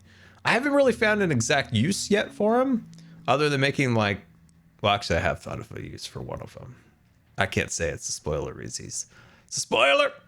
Spoiler. Spoiler. Spoiler. Anyway, but yeah, that's what makes Minecraft special. It's a comfort game. That's true. And even people come and go, right? Like people come and go from Minecraft. They, you know, play for a little while, kind of put it on the back burner, but they always come back. They always come back. And a lot of times Minecraft's always branded as just a kid's game. But a lot of games that are just... What was that? Ah, it's an arrow. A lot of games that are just kind of like general games sometimes get branded at. And it's not even a bad thing. It's just a game that you're able to do whatever you want with. And then it definitely appeals, I think, to kids too, because kids have such an amazing imagination that they can create and see so many possibilities in Minecraft that even adults can't. Let's see. The stripped bamboo topside would be awesome as a doormat. Dude, that's a fantastic idea. That's a fantastic idea. My favorite block from 1.20 right now is the bamboo fence post. It reminds me of Adventureland at Disneyland, and I love it. And I can think of a lot of possibilities with that block. I'm excited about that one. I'm really excited about that one. I'm excited about that. I'm really excited about that one because it's I don't know. Whenever I was a kid, there's certain little things at Disneyland that I always loved. Was like the bamboo in Adventureland, and for whatever reason, the pathway posts that are in Adventureland that are like wrapped with leather. I don't know why. The rockets are running low. The rockets are running low. They are indeed. But yeah, look at that. I think that's looking really sweet. I think that's looking really nice. I'm very much happy with that. And there we go. We fixed the farm, fixed that. We didn't have to do the filters because Zuma did that for me, so I appreciate him for doing that. And there we go, guys. What a fun chill stream. I absolutely had a blast today. I hope you guys did too. I needed a very chill stream, and that's exactly what I got today. So I hope you guys enjoyed my ramblings. And yeah, thank you guys so much for coming out. So here's the plan. So the plan for next week is hopefully get a create video out early week, and then I have a very strange video plan for Empires that might not include that much building because I have a weird plan, and I always feel weird if I don't build something in a video, but I also have a funny idea. So I think you guys will like it. It's a weird multiverse callback. Anyway, yeah, and hopefully we can do another stream later in the week now that I can actually log into Minecraft again. But yeah, guys, once again, thank you so much for coming out. Oh, by the way, anybody play that Oregon Trail game for the Switch? Anyone play that Oregon Trail game? I was looking at it. I wasn't sure. I want to know if it was good or not before I bought it or not. Did anybody play it? Did anybody play the Oregon Trail game? Let me know if it's good or not. Let me know. Anyway, yeah, but thank you guys so much for coming out. Thank you for the bits, the subscriptions, all of that is very much appreciated. Mods, couldn't do it without you. So yeah, thank you so very much. And let's find somebody out in the wonderful worlds of Twitch to raid, to say hi to. Who's out there? Who's out there? Who's out there? Oh, NASA Spaceflight's live. Oh, NASA Spaceflight's live. All right, let's go raid NASA Spaceflight. So NASA Spaceflight, independent group of YouTubers that put on just tremendous coverage of the progress at Boca Chica, progress at the Cape, a lot of educational videos and stuff like that. Just an absolute wonderful channel to learn about space, rockets, and all of that stuff that I talk about. Really great people. So maybe pop over there, tell them how they're amazing, great SLS coverage. And I hope you guys have a wonderful rest of the day, and goodbye.